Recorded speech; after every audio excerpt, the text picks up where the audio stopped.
Dear friend, wherever you are tonight, however heavy the day has been, you can let your shoulders come down now. You can let the weight you have been carrying rest, just for a while, in the dark beside you. Perhaps you are lying still in the quiet, and your body is tired, and the room is finally soft and dim, and still, your mind will not stop going over it.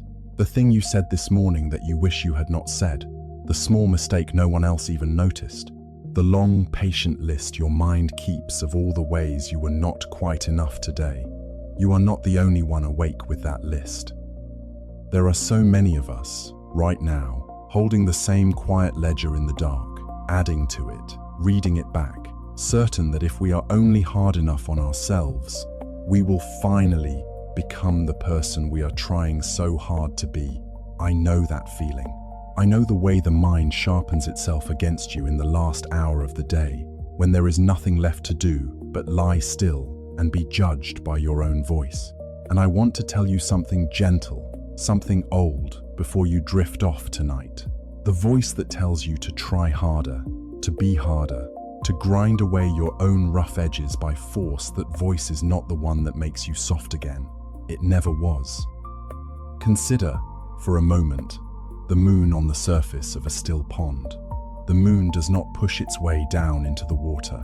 It does not strain, or argue, or try. The water simply grows quiet enough, at last, to hold the moon's reflection whole. The light was always there, waiting.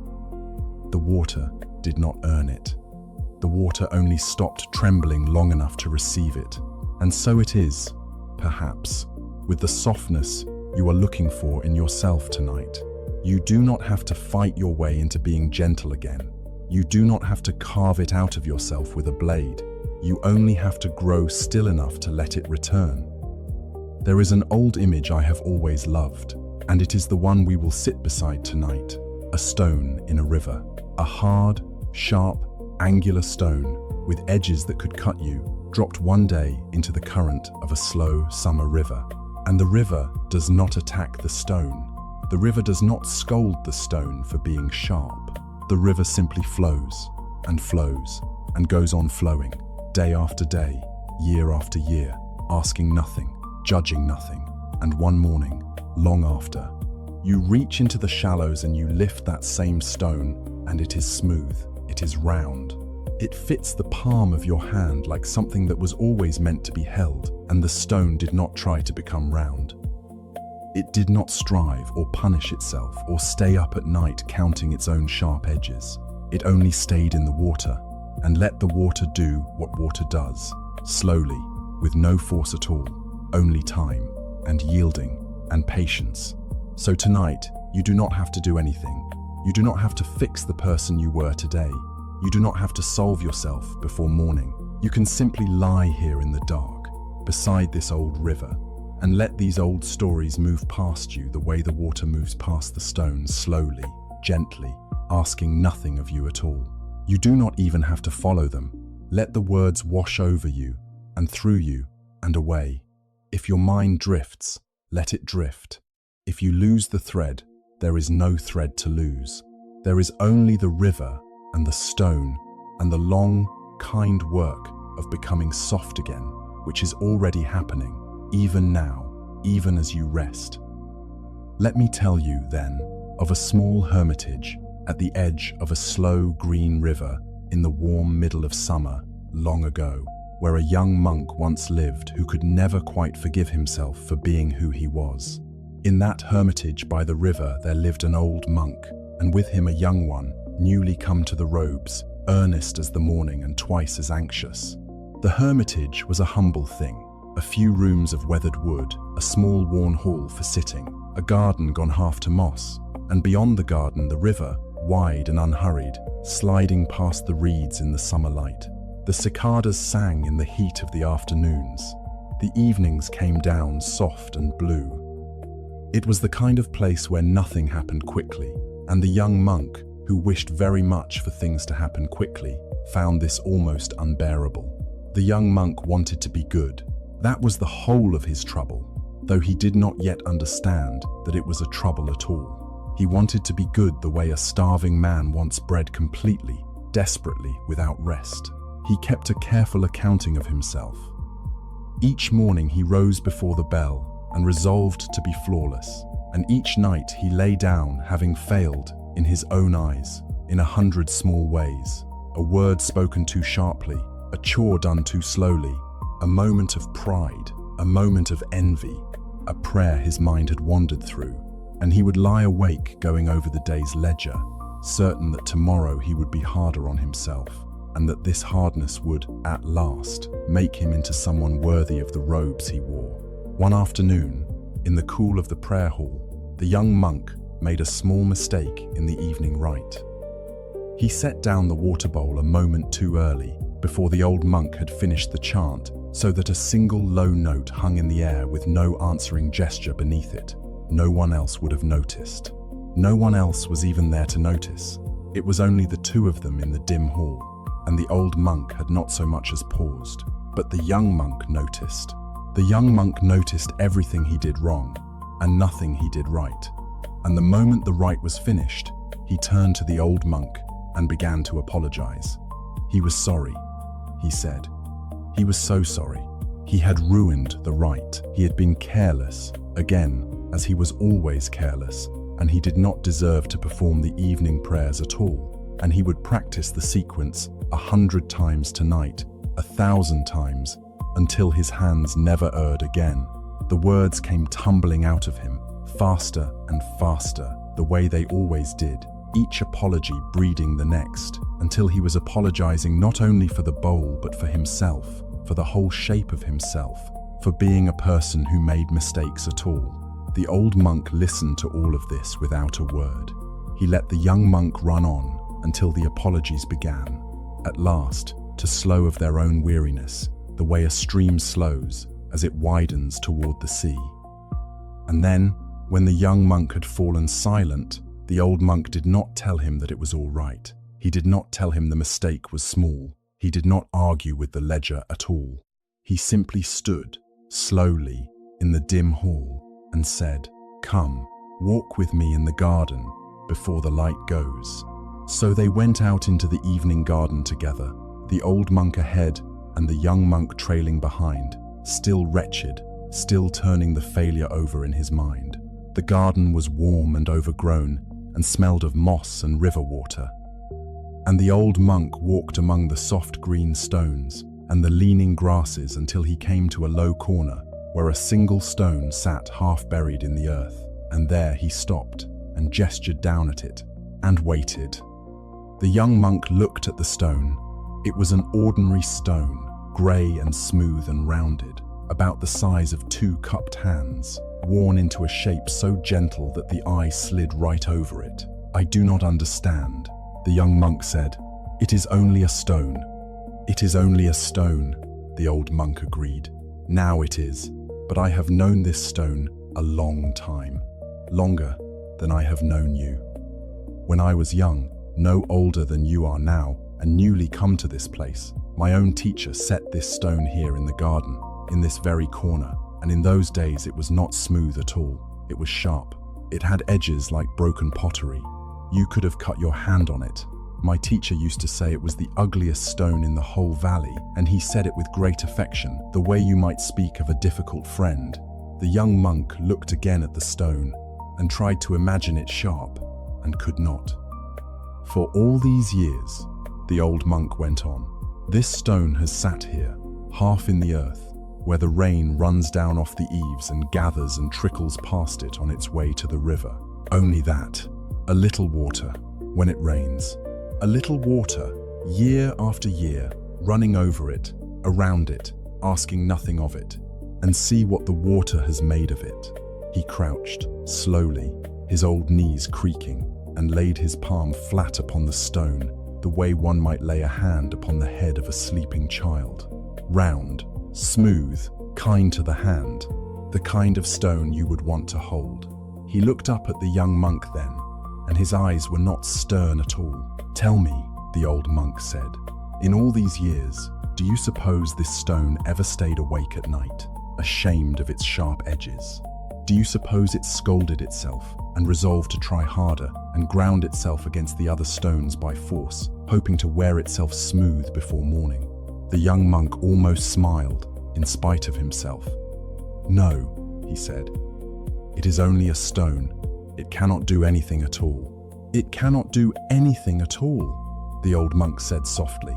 "And yet, look, it became the very thing you are trying so hard and so painfully to become. It became smooth. It became gentle. It became something you would want to hold.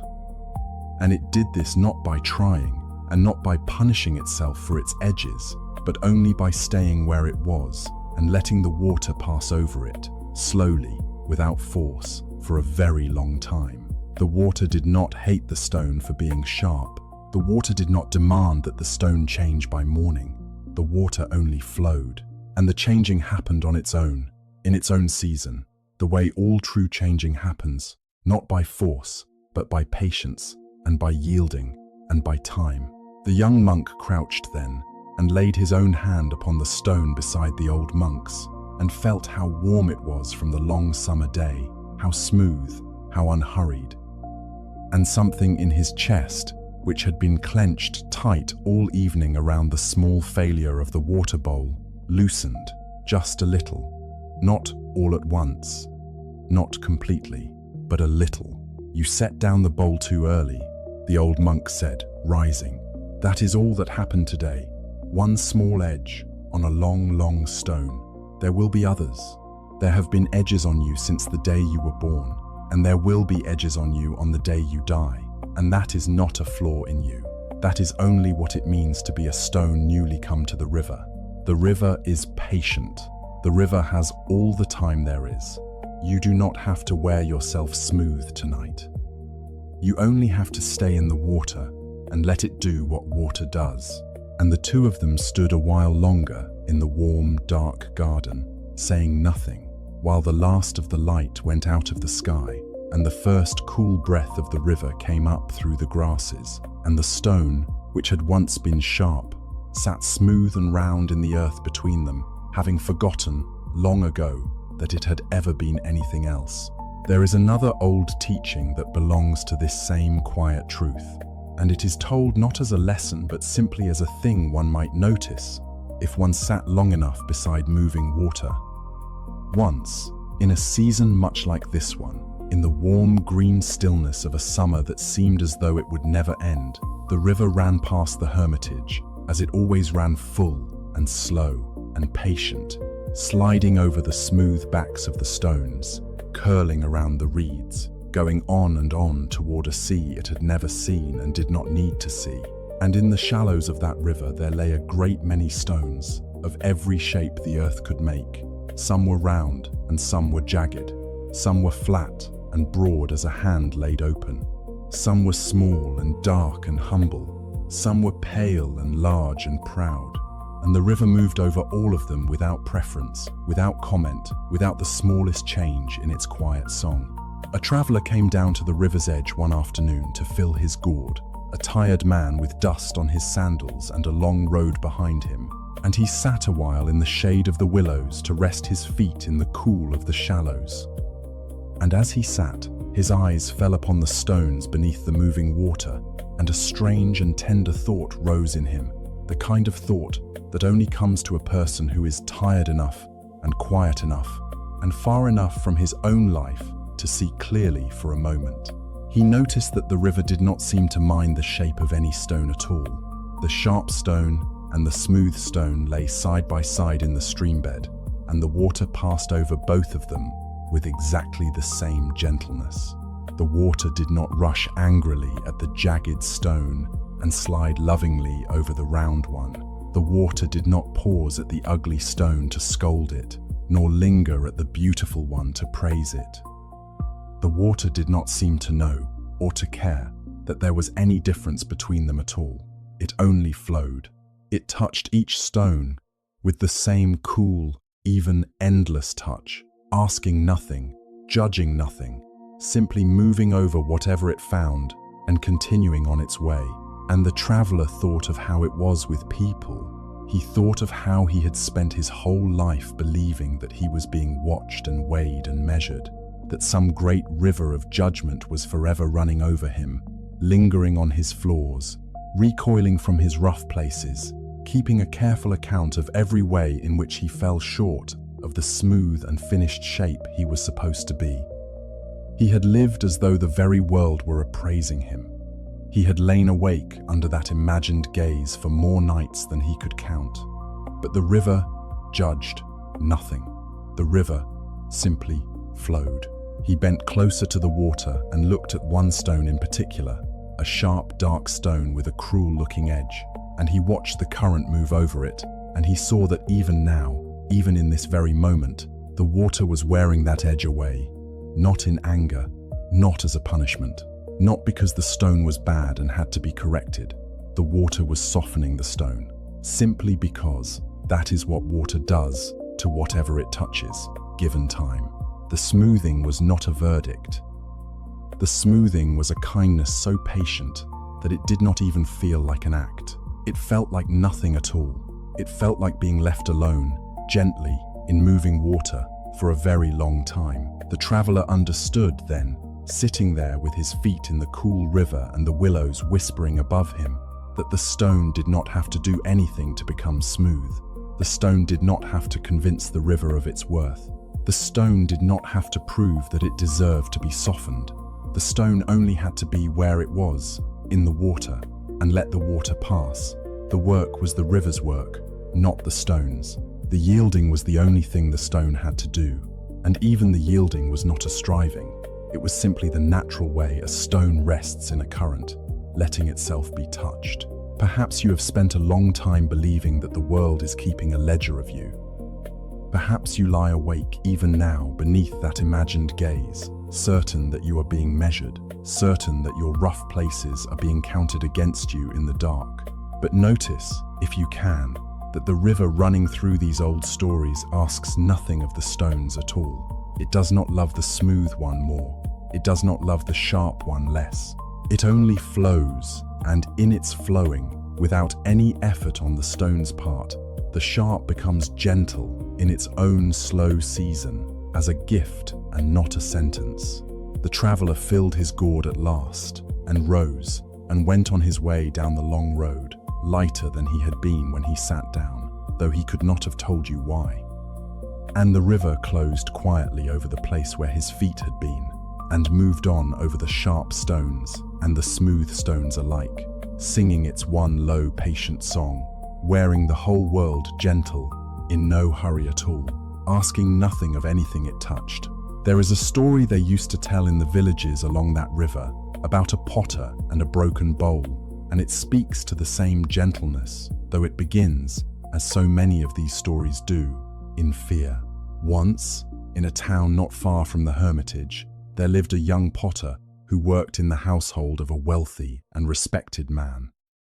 The young potter was gifted. His hands knew the clay the way a mother's hands know a child, but he was haunted, always, by the fear of not being good enough. He had come up from nothing, and he could not quite believe that he deserved his place, and so he worked in a kind of constant quiet terror, certain that any mistake would be the one that finally revealed him as the unworthy creature he secretly believed himself to be. Now, among the treasures of the household, there was a single bowl, very old and very precious, a pale celadon bowl the color of the sky just before dawn, that had been in the wealthy man's family for many generations. It was kept on a high shelf and dusted with great care, and the young potter had been entrusted, as a mark of honor, with the keeping of it. He understood the honor. He understood it perhaps too well. He could hardly bring himself to touch the bowl. His hands shook so badly with the fear of harming it. And one morning, of course, the thing he feared came to pass. He was lifting the precious bowl down from its high shelf to clean it, as he did each week, and a sound startled him, only a bird, striking the window, and his hands jerked, and the bowl slipped and fell and broke upon the stone floor into many pieces. The young potter stood over the broken bowl, and the whole world went silent and white around him. He could not breathe. It was as though every fear he had ever carried, every cruel thing he had ever whispered to himself in the dark about his own unworthiness, had suddenly come true at once, made real and undeniable on the floor at his feet. He was certain, in that moment, that his life was over. He imagined the wealthy man's fury. He imagined being cast out, disgraced, sent back to the nothing he had come from, his secret unworthiness exposed at last for all to see. He sank to his knees among the broken pieces, and he began, helplessly, to gather them up, and his tears fell among the pale shards, and he waited for the storm to come. He did not hear the wealthy man enter. He only knew, suddenly, that the man was standing in the doorway, looking down at him, and at the broken bowl, and at the tears on his face. And the young potter could not even speak. He could only kneel there, holding the broken pieces out in his cupped hands, as though offering up the shattered evidence of his own failure. The wealthy man was quiet for a long moment, and then he crossed the room, slowly, and he knelt down on the cold floor beside the young potter, in his fine robes, among the broken pieces, and he did not raise his voice at all. He reached out, and very gently, he began to help gather the shards, picking them up one by one with his own hands and placing them carefully in a cloth, the way one might gather something still precious rather than something ruined. "It was the oldest thing in my family," the young potter whispered. "It cannot be replaced. I have destroyed something that cannot be replaced." And he braced himself for the blow, for the words that would end him. But the wealthy man only went on gathering the pieces, and after a while, in a voice as mild as the summer morning outside, he said a strange thing. He said, "It was a bowl. We loved it, and now it is broken, and that is sad, and the sadness is real. But it was only ever a bowl." He held up a single pale shard to the light, and turned it, and looked at it almost fondly. "And you are a potter, the finest these hands of mine have ever watched at the wheel." He set the shard gently in the cloth with the others. "So, the bowl is broken. Very well. Then we shall simply make another." The young potter stared at him. The words made no sense. They did not fit anywhere inside the world he had built, the world in which a mistake was a verdict and a failure was the truth about a person finally revealed. "Another," he repeated, uncomprehending. "Another," the wealthy man said, and now there was the faintest warmth at the corner of his mouth, almost a smile. "Did you imagine that the breaking of a bowl could break the hands that know how to make bowls? The bowl was precious because it was beautiful, and because it was old, and because we loved it.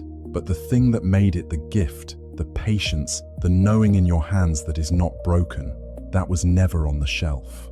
That is here, kneeling on my floor, weeping over a few pieces of fired clay as though the world had ended." He rose slowly and laid a hand for a moment on the young potter's bowed head. "The bowl could break. You are not a bowl. You are the one who makes them. Now dry your eyes and gather these pieces, and tomorrow we will sit at the wheel together and we will begin again." And he left the young potter kneeling there in the morning light, holding a cloth full of broken pieces, with something cracking open inside him that was not the bowl at all, something hard and old and afraid that had lived in his chest for as long as he could remember, breaking quietly apart to let in a little air.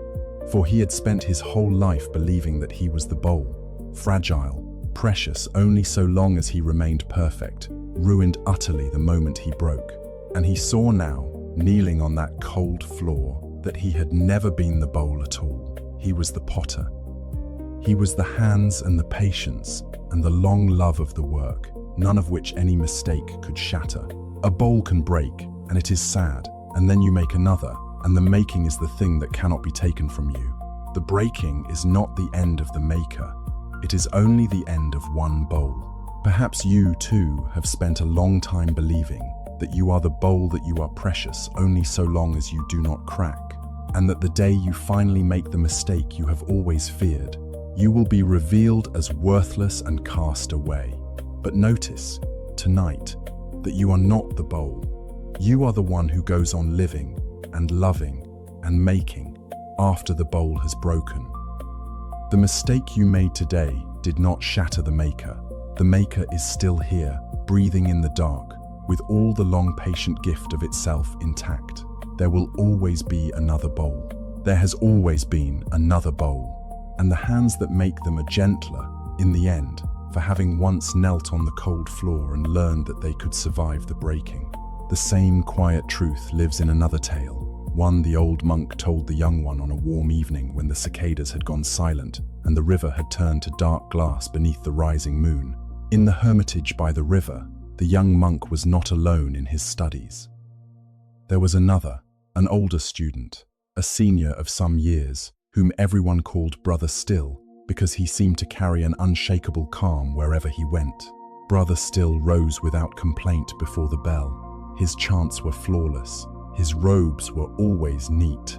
His bowl always clean.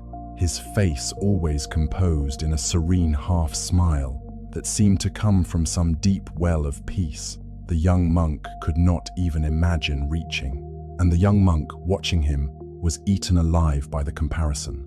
For the young monk measured himself against Brother Still in everything, every hour of every day, and in every measure he came up short. Brother Still sat in meditation like a mountain. The young monk fidgeted and ached. Brother Still spoke little and wisely. The young monk's words tumbled out in anxious rushes. Brother Still seemed to need nothing. The young monk seemed to need everything, and to fail at all of it. And the more the young monk watched the older one, the smaller and clumsier and more hopeless he felt, until the comparison itself became a kind of low, constant ache that he carried everywhere, like a stone in his chest. One evening, unable to bear it any longer, the young monk went to the old monk, where he sat on the worn wooden step at the river's edge, watching the moon climb, and the young monk poured out his misery. He would never be like Brother Still, he said. He had watched him for a year now, and he understood at last that some people were simply made better than others, calmer, finer, more whole, and that he himself was not among them, and never would be, no matter how hard he tried. He had been born wrong, somehow, crooked where Brother Still was straight, and he was so tired, he said, his voice breaking, of waking up every morning into the body and the mind of someone who would never be good enough. The old monk listened and did not interrupt, and when the young monk had finished, he was quiet for a long while, watching the moon's reflection waver and settle on the dark water. Then he said, "Do you see the grove on the far bank, where the river bends?" The young monk looked. Across the water, dark against the deepening sky, stood a small grove of trees. He could make out, even in the failing light, the tall, straight columns of pines, and beside them, lower and looser, a thick stand of bamboo, its slender stalks swaying faintly in the evening air. "I see it," the young monk said. "Tell me," said the old monk. "The pine stands very tall and straight, does it not? It holds its dark green needles through the snows of winter. It does not bend in the wind. It stands firm against it. It lives for hundreds of years and grows great and solemn and still. It is a noble tree. The poets have always loved it."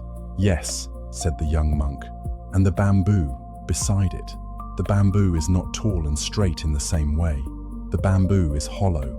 It bends right down to the ground in a strong wind, so low you would think it must surely break, and then it springs back up again, unharmed, when the wind has passed. It does not stand firm, it yields.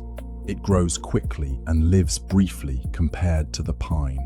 It is light and green and supple, and it sings a different kind of song when the wind moves through it." "Yes," said the young monk again, not understanding yet. The old monk turned to him then, and in the moonlight, his face was very kind.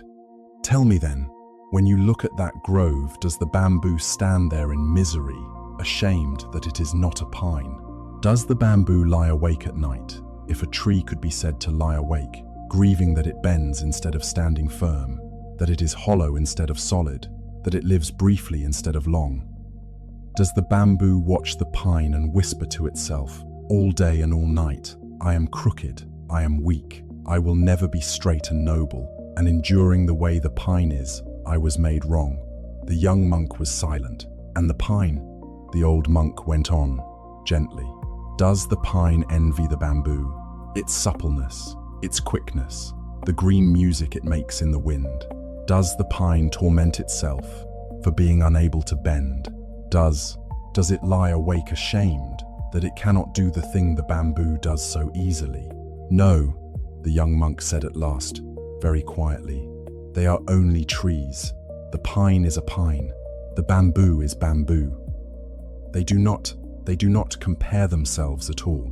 They do not compare themselves at all," the old monk repeated, softly, as though tasting the words. "The pine does not try to become a bamboo and ruins itself in the trying. The bamboo does not try to become a pine and break itself in the straining. Each one simply grows according to its own nature, in its own way, and so each one becomes, in time, the most beautiful and the most whole version of the thing it actually is. The pine is most truly a pine. The bamboo is most truly a bamboo. And the grove is beautiful precisely because they are different, because there are tall, straight things and low, supple things growing side by side, each doing perfectly the one thing it was made to do." He looked back out at the dark water. "Brother still is a pine," the old monk said. "He is still by his nature, the way the pine is tall by its nature. It costs him nothing. It is simply what he is. And you are not a pine, and you will never be a pine. And you have spent a whole year of your one precious life ashamed of yourself for failing to be a tree you were never meant to be. But you are not a failed pine. You are a bamboo, and you are a fine one. You bend. You feel the wind in everything. You spring back. You make a green and restless music that the pine could never make.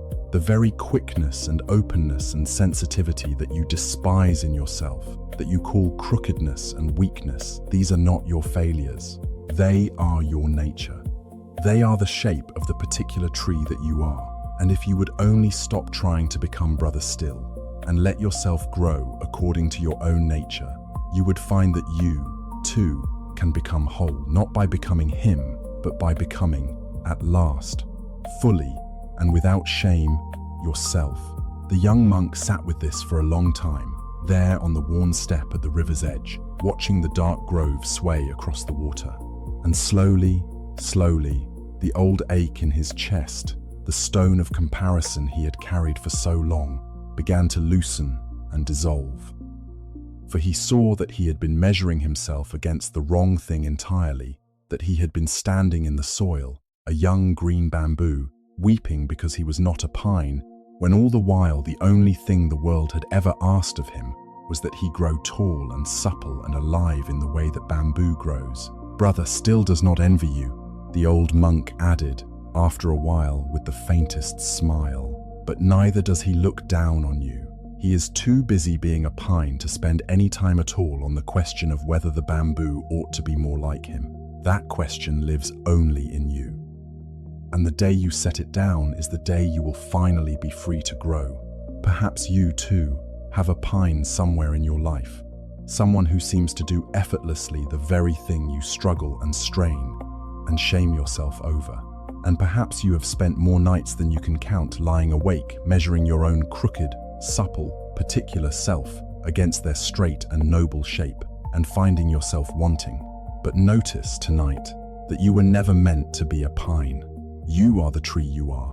You bend where you bend, and feel what you feel, and spring back the way you spring back, and all of it is your nature and not your failure. The grove is beautiful because you are in it, exactly as you are. You do not have to become anyone else before you are allowed to rest. You only have to grow, gently, in your own season, according to the quiet shape of the one tree that you have always only been. There is a story told about the old monk himself, though he never told it as a story about himself, and a young traveler once came a long way down the river to hear it. In those days, the old monk had become known, quietly, throughout the river valley, as a man of unusual gentleness, the kind of person others sought out when their own hearts had grown too heavy to carry alone. People came to the little hermitage from the towns and the farms and the far villages, bringing their griefs and their guilts and their sleepless nights, and they always went away lighter, though the old monk rarely gave them anything that could be called advice. He simply received them, the way the river receives a stone, without recoiling, without judging, and somehow in his presence the hardest things grew soft enough to set down. One summer, a young man came down the river road who was carrying a heavier burden than most.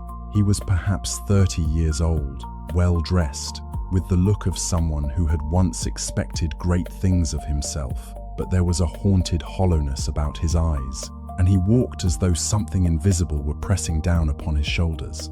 He came to the hermitage at dusk and asked to speak with the old monk, and they sat together on the worn step at the river's edge, in the blue cool of the evening, and for a long while the young man could not say what he had come to say. At last it came out of him in a low and broken voice. When he was younger, he confessed, scarcely more than a boy, he had done a great wrong. He did not name it in detail, and the old monk did not ask, but it was clear that it was something serious, a betrayal, a breaking of solemn promises, a turning away from people who had trusted him. In a season of his life when he had cared for nothing but himself, he had hurt people who had loved him. He had broken faith in a way that could not be undone. And though many years had passed, and though he had long since become a different man, the wrong still lived inside him, like a coal that would not cool. He could not forgive himself. He had tried. He could not. Every good thing he did now, he said, felt like a lie, a thin coat of paint over the rotten truth of what he had once been. He was certain, in his deepest heart, that he was, beneath everything, a bad man wearing the costume of a good one, and that he had no right to peace, and never would. The old monk listened to all of this in the gathering dark, and he did not flinch, and he did not rush to comfort. And when the young man had finished, he was quiet for a long time, watching the river slide past in the last of the light. Then he said, in his mild and unhurried way, "May I tell you about a man I once knew very well?" The young man nodded, wretchedly. "When this man was young," the old monk began, "no older than you were when you did the thing you cannot forgive, he too did a great wrong. He had taken vows, in his youth, of a serious kind, and he broke them, not in a small way. He broke them deliberately, in a season when he was proud and angry and full of contempt for everyone who had ever tried to guide him. He abandoned the people who had trusted him with his training. He spoke cruel and unforgivable things to the teacher who had loved him like a son, and he turned his back, and he walked away into the world to live for himself alone, certain that he knew better, certain that the rules were for smaller men, and for years he lived that way. And the things he did in those years, the carelessness, the pride, the harm he caused to others who had asked nothing of him but a little kindness, these were not small things. They were real. People were hurt. Some of that hurt could never be made right. The young man was listening now with a strange intensity, his haunted eyes fixed on the old monk's calm profile against the dim water. Eventually, the old monk went on, this man came back, older, emptied out, his pride burned to ash. He returned to the place he had abandoned, expecting to be cast out, expecting to be told, rightly, that he had forfeited any claim to the robes he had thrown away. And his old teacher, who was very old by then, did not cast him out. The old teacher only looked at him for a long moment, and then said a thing the man has never forgotten. He said, "The wrong you did is real, and you cannot undo it, and you must carry the sorrow of it for the rest of your days, for that sorrow is right, and it is part of how you became gentle. But you are not the wrong you did. You are the one who did it, and grieved it, and came back, and that is a different thing entirely. A man is not a single act, frozen forever in the worst hour of his life. A man is a river, and a river is not the one foul thing that once fell into it upstream. A river is the whole long living water, moving and carrying everything downstream and away, and growing clear again, mile after patient mile. The river slid past below them, dark and full and quiet. "This man stayed," the old monk said. "He did not hide what he had done. That would only have given it more power, by keeping it secret in the dark where shame grows fat. But neither did he let it become the whole of his name. He let the wrong be what it was, a sharp stone that had once fallen into his river, and he let the long water of the rest of his life keep moving over it, and over it, and over it, year after year, wearing even that sharp stone slowly smooth. He did not become good by erasing what he had been. No one can erase what they have been. He became good by ceasing, at last, to let the worst thing he ever did stand at the front of him forever, blocking the light, demanding that he be punished anew each morning for a crime already grieved 1,000 times. He set it down, not to forget it, only to stop carrying it pressed against his own throat. And in the years after he set it down, he became, so others say, though he would never say it of himself, the gentlest man in the whole valley. Not in spite of the wrong he had done, but because the wrong had hollowed him out and shown him his own capacity for harm, and humbled him so completely that there was no cruelty left in him for anyone, least of all the broken people who came to him carrying coals they could not put down. The young man's eyes had filled with tears.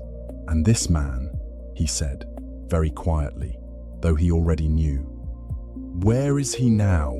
The old monk smiled and turned and looked at the young man with eyes that held no judgment at all, only a vast and weathered tenderness, the tenderness of someone who has been all the way down into the worst of himself and come back up gentle.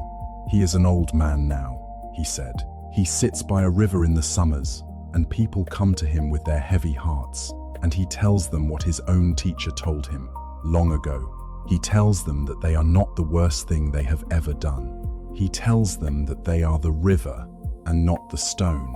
And then he tells them that it is getting dark and that they have come a long way, and that perhaps tonight, at last, they might set the coal down by the water and let the long current begin its patient work." The young man wept then, freely, in the dark by the river, not the tears of a wound being torn open, but the tears of a wound finally beginning to close. And the old monk sat beside him and said nothing more, and let him weep, and the river went on moving past them both in the warm summer night, carrying everything downstream and away, growing clear again, mile after patient mile.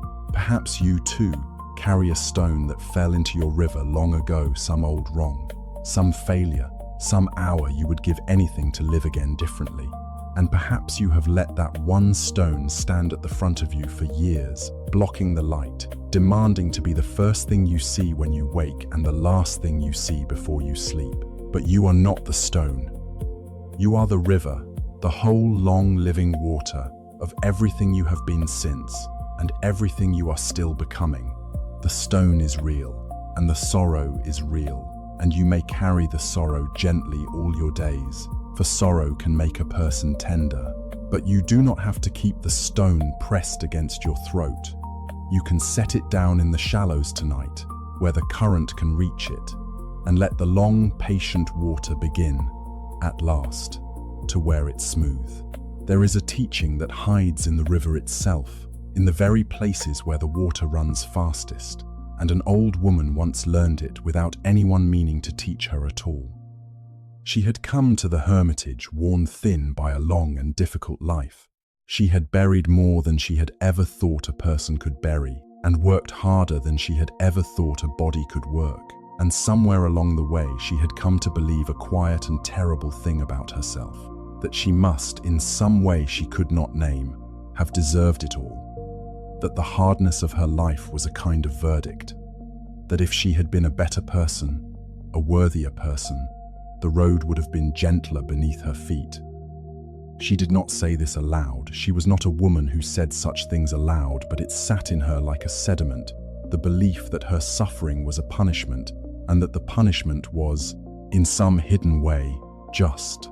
She came to the hermitage in the heat of late summer, ostensibly to bring a basket of plums to the old monk, but really, though she would not have admitted it, to sit for a while in the one place in the valley where she had heard a tired heart could rest. And the old monk, who saw such things, did not press her. He simply walked with her down to the river in the cool of the morning, to a place she had never been, where the water narrowed between two banks of rock and ran swift and loud and white over a bed of stones. "This is my favorite place along the whole river," the old monk said, raising his voice a little over the rush of the water. "Here, where it runs hardest, will you reach down with me into the shallows at the edge and lift out a stone?" The old woman thought it a strange request, but she humored him, and she rolled up her worn sleeve and reached down into the cold, racing water at the river's edge, and her fingers closed around a stone, and she drew it up. And she gasped, almost, at the feel of it, for it was the smoothest, roundest, most perfect stone she had ever held, polished as a river pearl, without a single rough place anywhere on it, warm and gentle and complete in the cup of her hand. "Now," said the old monk, "walk with me a little way, to the slow water, where the river widens and rests." And they went downstream, to a quiet pool where the water lay almost still beneath the willows. "Reach in here," he said, "and lift another." She reached into the still water and drew up a second stone, and this one was rough. It had edges still. It was pocked and angular and unfinished, far less lovely than the first, though it had lain in the same river, made of the same stone, shaped by the same water. The old woman held the two stones, one in each hand, and looked from one to the other, not understanding. "Tell me," said the old monk, gently, over the sound of the rushing water behind them, "why do you suppose the stone from the fast water is so much smoother than the stone from the slow?" The old woman considered it. She was a practical woman, and the answer, once she looked for it, was plain. "Because the fast water ran over it harder," she said slowly, "and longer, and more. The stone in the rough water had more water pass over it, with more force, day after day, than the stone resting in the quiet pool, so it was worn smoother." "Yes," said the old monk, "the stone that lay where the river ran hardest is the stone that became the most beautiful, not the stone that had the easiest place in the gentlest water. The stone that endured the most current, the stone that was touched the most, and pressed the most, and worn the most." He paused and looked at her, and his old eyes were very kind. The rough water did not smooth that stone in order to punish it. The rough water was not angry at it. The rough water did not single it out as deserving of hardship. The stone simply happened to lie in the place where the most water passed, and so the most shaping happened to it, and the shaping made it lovely. The hardness was not a sentence. The hardness was a craft. The river was not punishing the stone. The river was making it smooth, and the very stones that suffer the most current become, in the end, the most gentle to the hand. The old woman stood very still, holding the smooth stone in one hand and the rough stone in the other, and she felt something move in her that she had not let move in a long, long time. "I have lived in the fast water," she said at last, very low. "All my life, I have lived where the river ran hardest." It was not a complaint. It was barely even a sentence. It was simply the truth, spoken aloud for perhaps the first time. "I know," said the old monk. "I have only to look at you to know it. You have had more current pass over you than most people could bear. And you have come to believe, I think, that this means you were chosen for punishment, that the hardness of your life is a verdict on your worth, that you must have deserved the rough water somehow, while others were given the quiet pool." He reached out and laid a gentle finger on the smooth stone in her open palm. "But look at what the rough water has made of you. Look at the gentleness in your hands that have buried so much and worked so hard. Look at how soft you have become toward the suffering of others, you who have suffered so. The fast water did not single you out to break you. The fast water has been shaping you all this long while into one of the smoothest and gentlest stones in the whole river, not as a punishment, as a craft. You are not being punished. You are being made smooth. And there is no shame in being a stone from the fast water. There is only a particular kind of beauty in it, a beauty that the stones from the easy pools will never know. The old woman's eyes filled and overflowed, and she did not wipe the tears away.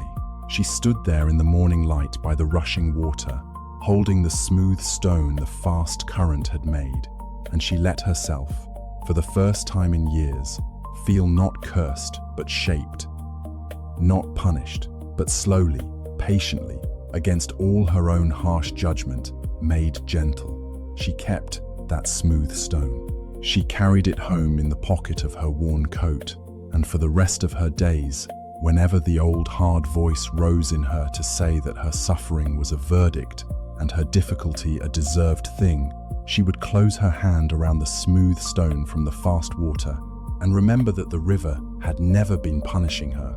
The river had only been wearing her smooth, the way it wears all the stones smooth that lie in the hard places, not because they deserve hardship, but because that is what the water does.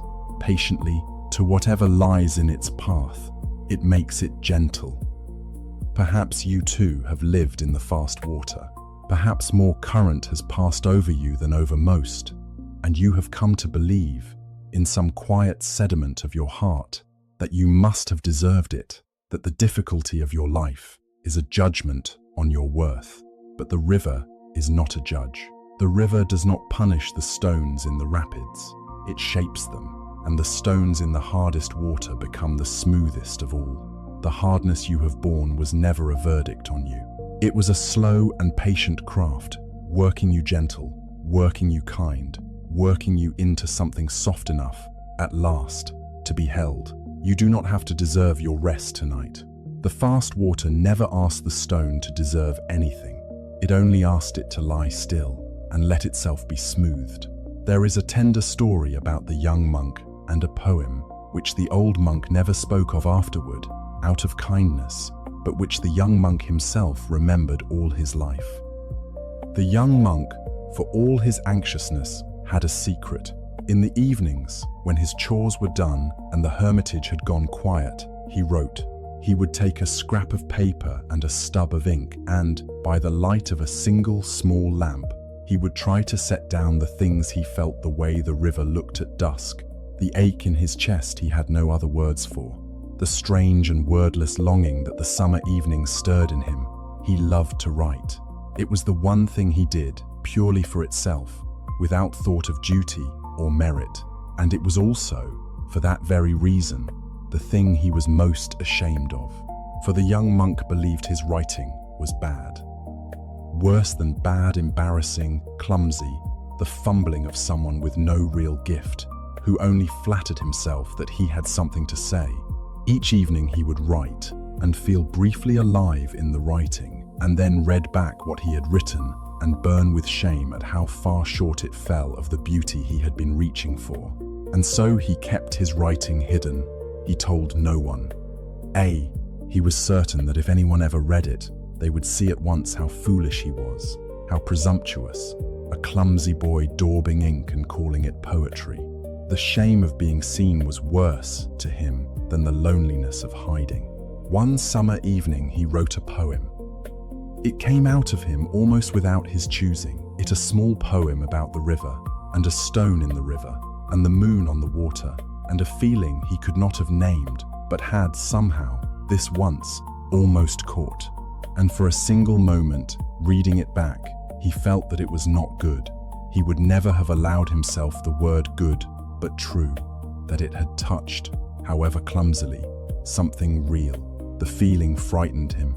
He folded the poem quickly and tucked it beneath a loose board near his sleeping mat, where no eye would ever find it, and he tried to forget that he had written it at all. But the old monk, sweeping the young monk's small room some days later while the young monk was at his chores by the river, found the loose board, and beneath it the folded paper, and being old and curious and fond of the boy, he unfolded it and read it, and he read it again, and then he sat for a long while on the edge of the young monk's sleeping mat, holding the small poem in his weathered hands, with an expression on his face that the young monk, had he seen it, would never have expected.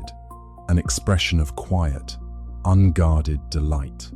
That evening, the whole small community of the hermitage gathered in the courtyard, as they did on warm nights, to sit together beneath the early stars before sleep. There were only a handful of them, the old monk, Brother Still, the young monk, 2 or 3 others, and they sat in the soft dark, and the river murmured beyond the wall, and it was the kind of peaceful hour in which someone might be moved to share a thought, or a memory, or a few lines of an old verse. And the old monk, in the middle of that peaceful hour, drew from his sleeve a folded paper and unfolded it, and said, in his mild and unhurried voice, "I came upon something beautiful today. I should like to read it aloud if its writer will forgive me."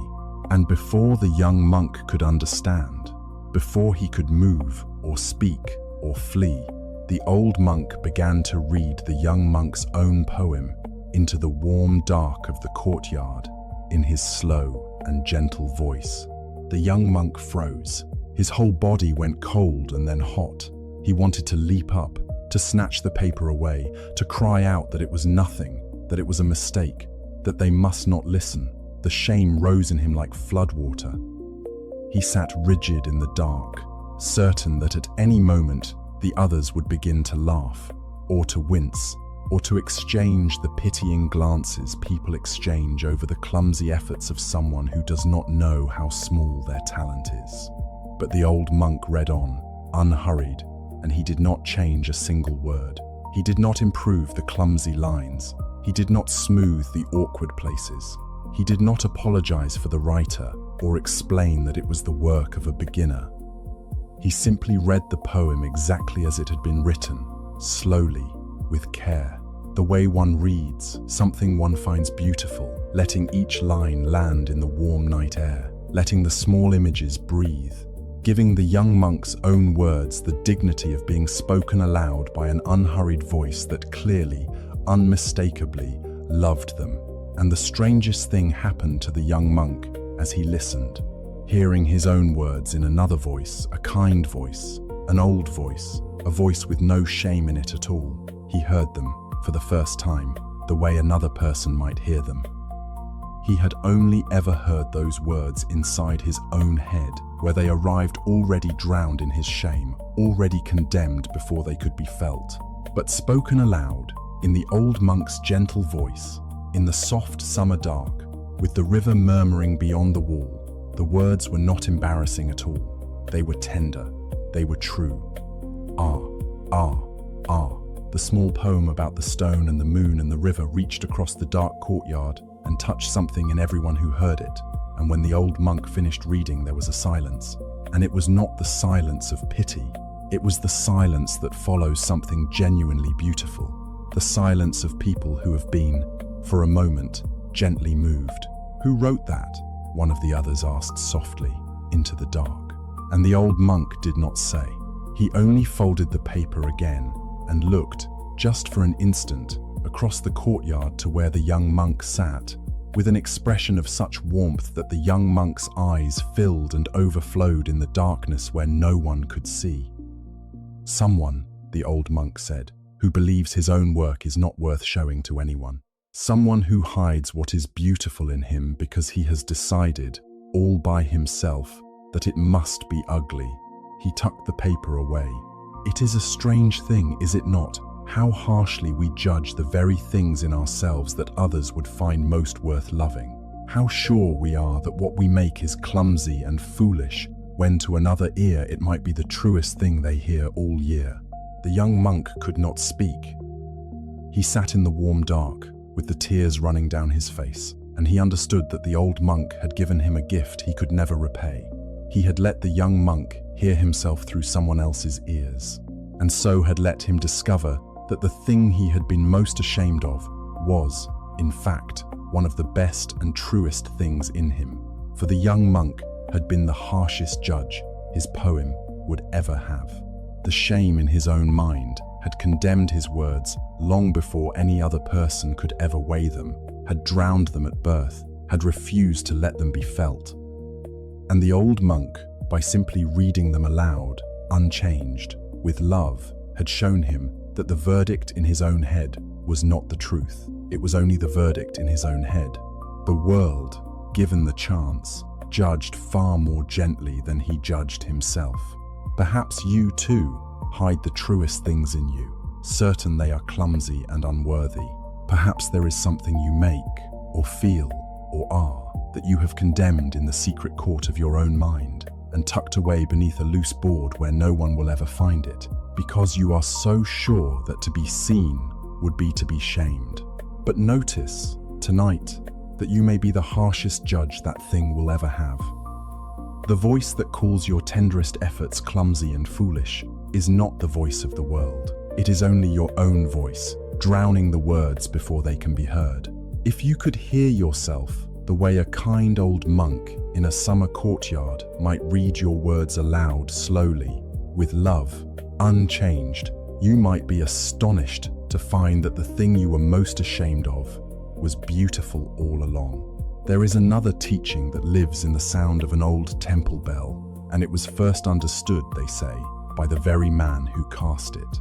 Far up the river, in a mountain temple older than anyone could remember, there hung a great bronze bell. It was the most beloved bell in all the region. On still mornings, its deep voice would roll down the whole length of the valley, and people in the distant villages would pause in their work to listen, for there was something in the sound of that bell that no other bell possessed a particular warmth, a faint and aching resonance beneath the main tone, like sorrow and comfort braided together, that seemed to reach straight into the chest of anyone who heard it. Mothers said it settled their crying children. Old men said it made them weep, gently, for no reason they could name. Travelers would go out of their way for days simply to stand beneath it at dawn and hear it ring. It was, everyone agreed, the most beautiful bell in the world. But the man who had cast that bell did not believe it was beautiful at all. He believed it was a failure. He was a master bell founder, the finest of his generation, and he had cast that bell as a young man, the great work of his life, pouring molten bronze into a mold he had labored over for years. And when the bell had cooled and he struck it for the first time, he heard the thing that no one else seemed to hear, a flaw. Deep in the casting, hidden where no eye could see, there was a fault in the bronze, a tiny imperfection, a place where the metal had not flowed as it should, and it changed the tone. It added that faint, aching, resonant undertone beneath the clear ring. To everyone else, that undertone was the very soul of the bell. To the bell founder who had made it, it was the proof of his own failure, the sound of his own imperfect hand, ringing out across the whole valley for all the world to hear. He had wanted to recast it. He had begged the abbot to let him melt it down and pour it again, to make it perfectly, this time without the flaw. But the abbot would not permit it, and the bell hung in the temple tower and rang out its beloved, imperfect voice, morning after morning, year after year, and the bell founder grew old beneath the sound of his own perceived failure, certain that everyone who praised the bell was simply too unrefined to hear the flaw that he could never stop hearing. In his old age, at last, the bell founder made the long journey down the river to the hermitage, for he had heard that there lived there an old monk who could ease a heavy heart, and the flaw in the bell had become, over a lifetime, the great unhealed wound of his pride. He told the old monk the whole story, the years of labor, the hidden fault in the bronze, the imperfect tone he could never unhear, the lifetime of listening to his own greatest work proclaim his failure across the valley each dawn. They call it the most beautiful bell in the world, the old bell founder said bitterly, and every time they say it, it is a knife in me, because I know the truth. I know it is flawed. I know that what they hear and love is nothing but the sound of my own mistake. I have spent my whole life ashamed of the thing that everyone else most admires, and I cannot bear it any longer. The old monk listened, and then he asked the bell founder to walk with him up the hill behind the hermitage, where a small bell of their own hung in a simple wooden frame, an ordinary bell, perfectly cast, without flaw. "Strike it," said the old monk, and the bell founder struck it, and it gave a clear, bright, perfect ring, pure and true, and entirely without that aching undertone, a correct sound, a flawless sound. And, the bell founder had to admit, listening to it fade, an ordinary one. A sound like 1,000 other bells, a sound no one would walk for days to hear. The two of them stood listening as the perfect note died away into silence. "It is flawless," the old monk said. "Is it not? Not a fault in it anywhere. The tone is exactly as it should be." He let the silence settle. "And tell me, does it move you? Does it reach into your chest and braid sorrow and comfort together until you must stop and listen? Would you walk for 3 days to stand beneath it at dawn?" The bell founder was silent. "Your great bell," the old monk went on, gently, "the one you are so ashamed of, it has that aching warmth in its voice precisely because of the flaw. The very fault you have hated for a lifetime is the thing that makes it sing the way no perfect bell can sing. The imperfection in the bronze is not a wound upon the bell's beauty. It is the source of it. Take away the flaw, and you take away the soul. You would have cast, all those years ago, a flawless bell that no one would ever remember, and instead, by some grace you never asked for and have never forgiven, your hand cast a bell with a crack of sorrow in its voice. And that crack is exactly why it can comfort the grieving and quiet the weeping child. You did not make a flawed bell. You made a bell that can break a person's heart open and mend it in the same breath. And you have spent your whole life ashamed of the one thing about your work that made it immortal." The old bell founder stood beneath the small, perfect bell, and something gave way in him that had been rigid for 60 years. For he heard, at last, the thing the whole valley had been trying to tell him every morning of his life, that the flaw he had hidden and hated was not the failure of the bell, but the depth of it, that a thing with a crack in it can hold a kind of beauty that a flawless thing can never hold, that his imperfect hand had made, precisely through its imperfection, something more beautiful than his perfect hand ever could have. "You hear the flaw," the old monk said softly, "because you made the bell, and you remember the moment the bronze went wrong. And so that one note is the only note you can hear. But everyone else hears only the whole sound, and the whole sound, flaw and all, is the most beautiful sound in the valley. Perhaps it is time you let yourself hear it the way the rest of us do, not as the sound of your failure, as the sound of a beauty that could only have come into the world through a crack." The old bell founder went home, in time, up the long river road to his mountain temple. And the next morning, when the great bell rang out across the valley at dawn, with its deep and aching and beloved voice, he stood beneath it, and for the first time in his long life, he did not flinch at the flawed undertone. He let it wash over him. He let himself hear what everyone else had always heard. And he wept beneath his bell, not in shame this time, but in a kind of late and astonished gratitude for the crack in the bronze that had made, out of his imperfect hands, the most beautiful sound in the world.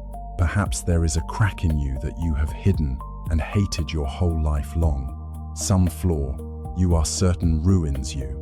Some place where you did not turn out smooth and perfect and correct. And perhaps, like the bell founder, you can hear only that one flawed note because you remember the moment you went wrong, and so it drowns out everything else. But the people who love you do not hear the flaw alone. They hear the whole sound of you, and it may be that the very crack you are so ashamed of is the thing that gives your voice its warmth, the source of the depth that lets you understand the grieving and comfort the weeping. You are not a flawed bell. You are a bell that can reach into another person's chest and braid sorrow and comfort together. And you can do that precisely because you were not cast perfect. Tonight, perhaps, you might let yourself hear the whole sound of you, the way the rest of us hear it, not the failure, but the beauty that could only have come into the world through a crack. The same truth was once carried, in a different shape, by a brush and a pot of ink, and a scholar who could not forgive his own hand. There came to the hermitage one summer a traveling scholar, a master of calligraphy, whose work was sought after in the great cities far beyond the river valley. He could write the old characters with a beauty that made people catch their breath, each stroke balanced, each line sure, the black ink flowing across the white paper like water finding its perfect course.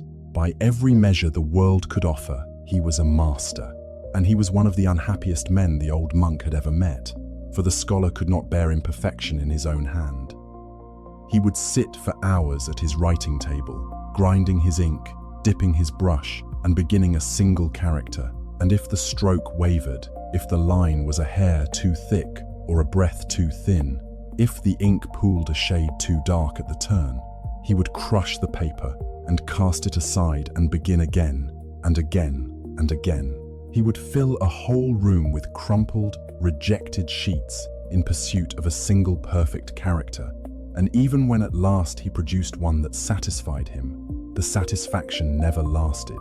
Within an hour he would look at it again and see only its faults, and despise it, and burn it, and begin the search anew. He chased perfection, the way a man dying of thirst chases a mirage across the desert, and it receded from him exactly as fast as he pursued it. And he was exhausted, and he was old before his time, and he had never once, in all his celebrated career, felt that he had made anything good enough. He had come to the hermitage, he said, because he had heard the old monk was wise, and he wished to ask him a single question: how does one finally achieve perfection? What is the discipline, the secret, the practice that allows a person to make something at last without flaw? The old monk received him kindly and listened to his question, and then, instead of answering, he asked the scholar to do him a small favor. "I am an old man," he said, "and my own hand shakes now, and I have long wished for a single character to hang in the prayer hall, the character for stillness. Would you write it for me while you are here? I should be honored to have it from a hand as fine as yours." The scholar was glad to oblige. He set up his table in the courtyard and ground his ink with great care, and chose his finest paper and took up his brush, and the old monk sat nearby and watched. The scholar wrote the character for stillness. It was, to any ordinary eye, exquisite, but the scholar frowned at it and crushed the paper and set it aside. "The balance is wrong," he muttered, and began again. He wrote it a second time, crushed it, a third time, crushed it.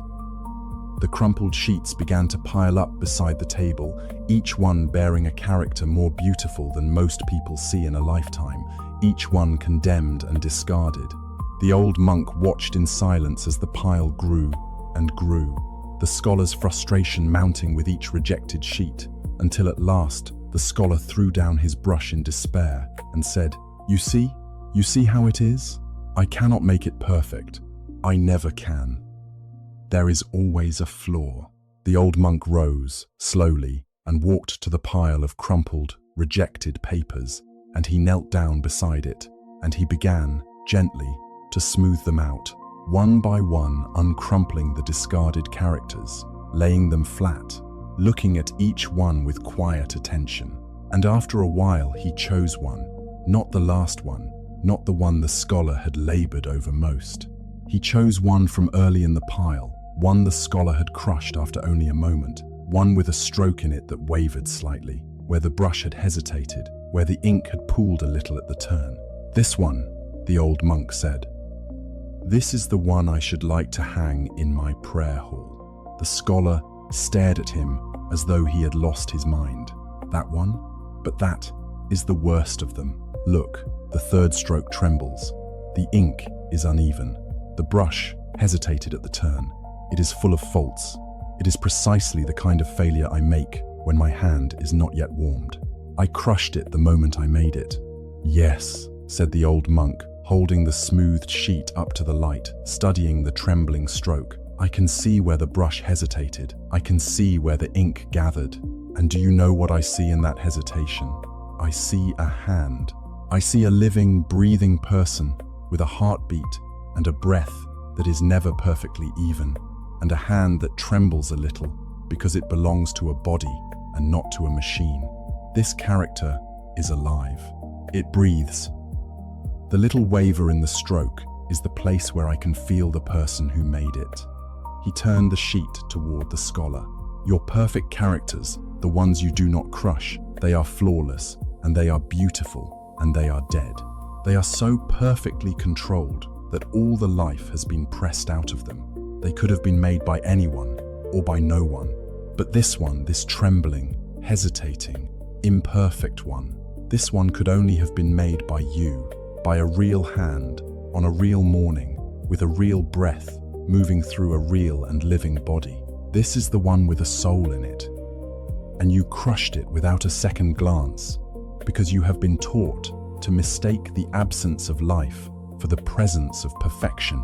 The scholar was silent for a long time, looking at the rejected character in the old monk's weathered hands, at the trembling stroke he had condemned, seeing it now, for the first time, not as a failure but as a breath. All my life, he said at last, very quietly, I have been trying to make something with no person in it, something so perfect that no hand could be felt anywhere upon it.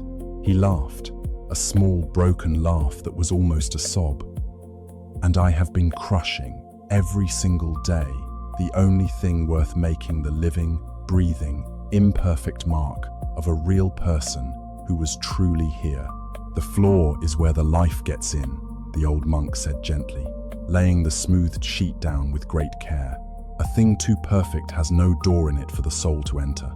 It is the small waver, the slight hesitation, the place where the ink pooled because your hand was human that is the open door. That is where you are. Stop crushing the door and you will stop crushing yourself. And the old monk hung that imperfect character for stillness in his prayer hall, with its trembling stroke and its pooled ink.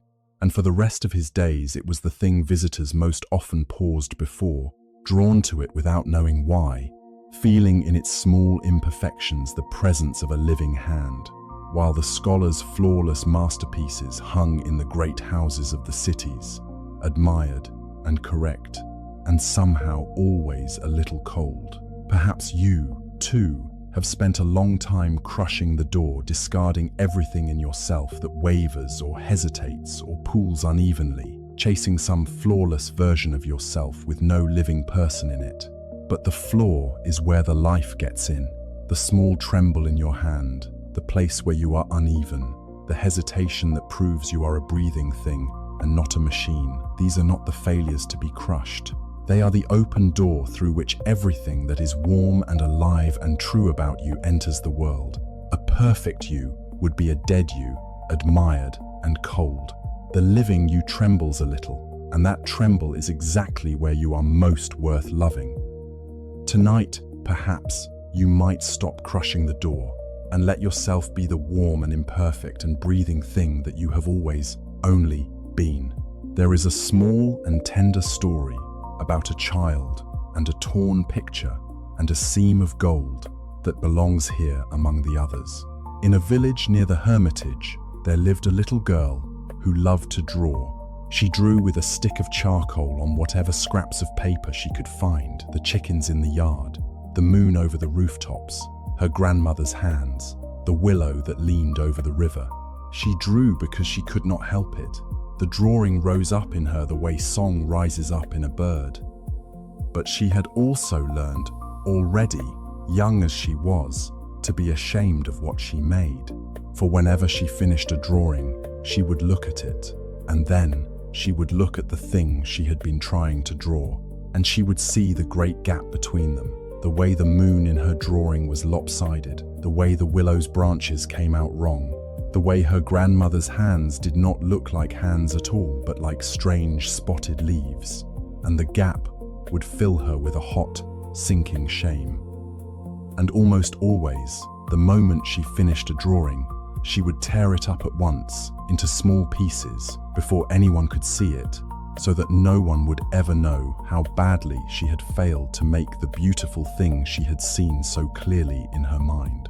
One afternoon, the old monk happened to be passing through the village, and he came upon the little girl sitting in the dust by her doorstep. just as she finished a drawing and, with her face crumpling, began to tear it into pieces.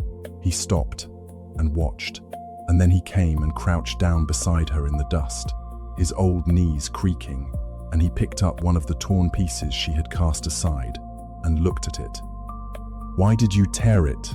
he asked, gently. The little girl would not look at him. "It was ugly," she said. "It was supposed to be the willow by the river, but it came out wrong. The branches are wrong. It doesn't look like anything. I always do it wrong." Her voice was thick with the particular grief of a child who has already learned to be her own harshest judge. The old monk gathered up the torn pieces, all of them, very carefully, from the dust. "May I keep these?" he asked. "These pieces you have thrown away?" The little girl looked at him as though he was strange, but she nodded. The old monk took the torn pieces back to the hermitage, and there, that evening, he did a curious thing. He found a clean sheet of paper, and he laid the torn pieces of the little girl's drawing upon it, fitting them back together like the pieces of a broken thing, the willow slowly reassembling, and where the tears ran between the pieces, where the paper had been ripped apart, he did not hide the tears or pretend they were not there. Instead, he took a little gold leaf, the precious gold the temple kept for gilding sacred things, and along every torn edge, every jagged line where the paper had been ripped, he laid a thin and shining seam of gold. He mended the torn drawing not by disguising the breaks, but by tracing them in gold, so that the very lines of the tearing became veins of light running all through the picture. And when he had finished, the drawing of the willow, the drawing the little girl, had been so ashamed of that she had torn it to pieces, was transformed. It was not a flawless drawing. The branches were still a little wrong, the way a child's branches are. But now, it was something else as well. It was a thing that had been broken and made whole, and the breaking had been honored rather than hidden, traced in gold, made beautiful, so that the whole picture shone with the strange and tender loveliness of something that has been torn and lovingly mended. The golden seams ran through the willow like rivers of light, and they did not ruin the drawing. They made it more beautiful than it had ever been before it was torn. Some days later, the old monk returned to the village, and he found the little girl, and he gave her back her drawing the willow, reassembled, traced all through with veins of gold. And the little girl looked at it, and her eyes went very wide, and she could not speak. "You tore it because you thought it was ugly," the old monk said, crouching down beside her. "But look, the places where it was torn, the places you were most ashamed of, those are the places where the gold runs now. The breaking did not ruin it. The breaking gave it somewhere to put the gold. A thing that has been broken and mended with care is not worth less than a thing that was never broken. It is worth more, because it has a story now, because the light gets into it through the cracks." The little girl held the golden willow in her small hands, turning it in the light, watching the seams shine. "When you make something," the old monk said softly, "and it comes out not quite the way you saw it in your mind, that is not a failure to be torn up and hidden. That is only the place where the gold will go, if you let it. The little wrongness in the branches, the lopsidedness of the moon, the way the hands come out like leaves, these are not your shame, they are your seams. They are the marks of a real child's real hand reaching towards something beautiful. And there is more loveliness in that reaching, crooked as it is, than in any flawless thing. Do not tear up your willows anymore. Keep them. Let the gold find the broken places. That is where it always wants to go." And the little girl, who had spent her whole short life tearing up the things she made the moment she finished them, kept that golden willow for the rest of her days. And she did not stop drawing, and her drawings did not become flawless, because no one's ever do, but she stopped tearing them up. She let the wrong branches be. She let the lopsided moons be. She learned to look at the gap between what she had seen and what she had made, not with shame but with tenderness, as the place where she was reaching. And reaching is the most beautiful thing a hand can do.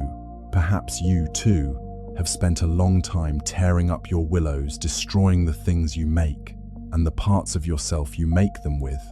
The moment you notice the gap between what you hoped for and what came out. But the broken places are not your shame. They are your seams. They are where the gold wants to go. If only you would stop tearing the paper before the gold can find it. A life that has been broken and mended with care is not worth less than a life that was never broken. It is worth more, and it shines in places a flawless life never could. Tonight, perhaps, you might stop tearing up your willows. You might let the wrong branches be. You might let the light begin to find its way in, gently, through the very cracks you have been most ashamed of all along. There is a quiet teaching that grows, slowly, in the moss of an old garden, and a young gardener monk once stumbled into it without meaning to. At a forest monastery, not far from the river, there was a young monk who had been given charge of the garden, and he took to the task with a fierce and anxious devotion. He wanted the garden to be perfect. He wanted it to be the finest garden any visitor had ever seen, so that the older monks would look upon his work and see, at last, that he was worthy, that he was diligent and skilled and good. And so he labored from before dawn until after dark, pulling and trimming and raking, attacking every blade that grew out of place, every leaf that fell where he had not intended, every small wildness that crept in at the edges. He could not rest. The garden was a kind of test he was forever failing, because no matter how hard he worked, there was always something out of place, always some small imperfection that proved, to his anxious eye, that he had not yet done enough. In one shaded corner of the garden, between two old stones, there grew a patch of moss, soft, deep, ancient moss, green as the heart of the forest, that had been spreading slowly over those stones for longer than the young monk had been alive. But the young monk did not see beauty there. He saw only that the moss was creeping where he had not planted it, spreading over the stones in a way he had not arranged, growing without his permission. To his anxious eye, it looked like neglect, like a weed, like one more proof of his failure to control the garden completely. And so, one morning, he knelt down in the shaded corner and began to tear the moss away, scraping it from the stones, determined to clear the corner and replace it with something neat and intentional, something that would not betray his lack of mastery.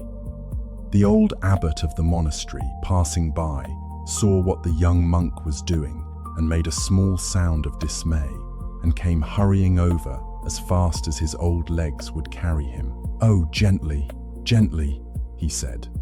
"Do you know what you are tearing away?" The young monk looked up, startled and ashamed. "Only moss, master, a weed. It was creeping over the stones where I did not plant it. I meant to clear it and make the corner neat." The old abbot knelt down, slowly, beside the patch of moss the young monk had begun to scrape away, and he laid his hand upon it with great tenderness, the way one might touch something very old and very precious. "This moss," he said softly, "has been growing on these stones for more than 40 years. I watched it begin, when I was younger than you, are now a single small green patch, no bigger than a coin, and it has been spreading ever since, a little each year, slower than slow, in its own time, asking nothing, hurrying nowhere. It is the most beautiful thing in this entire garden. Visitors come from far away and sit before this corner in silence, because there is a peace in it that nothing made quickly could ever have, and you cannot make it. That is the thing you must understand. You cannot plant it, or arrange it, or hurry it, or labor it into being. It comes only with time and stillness and being left alone. It is the one thing in this whole garden that all your fierce hard work could never produce, and you were about to scrape it away because it did not come when you commanded it." The young monk sat back on his heels, the torn moss in his hands, stricken. "You have been treating this garden as a test you are failing," the old abbot said gently. "Every leaf out of place a mark against you, every wildness a proof of your unworthiness.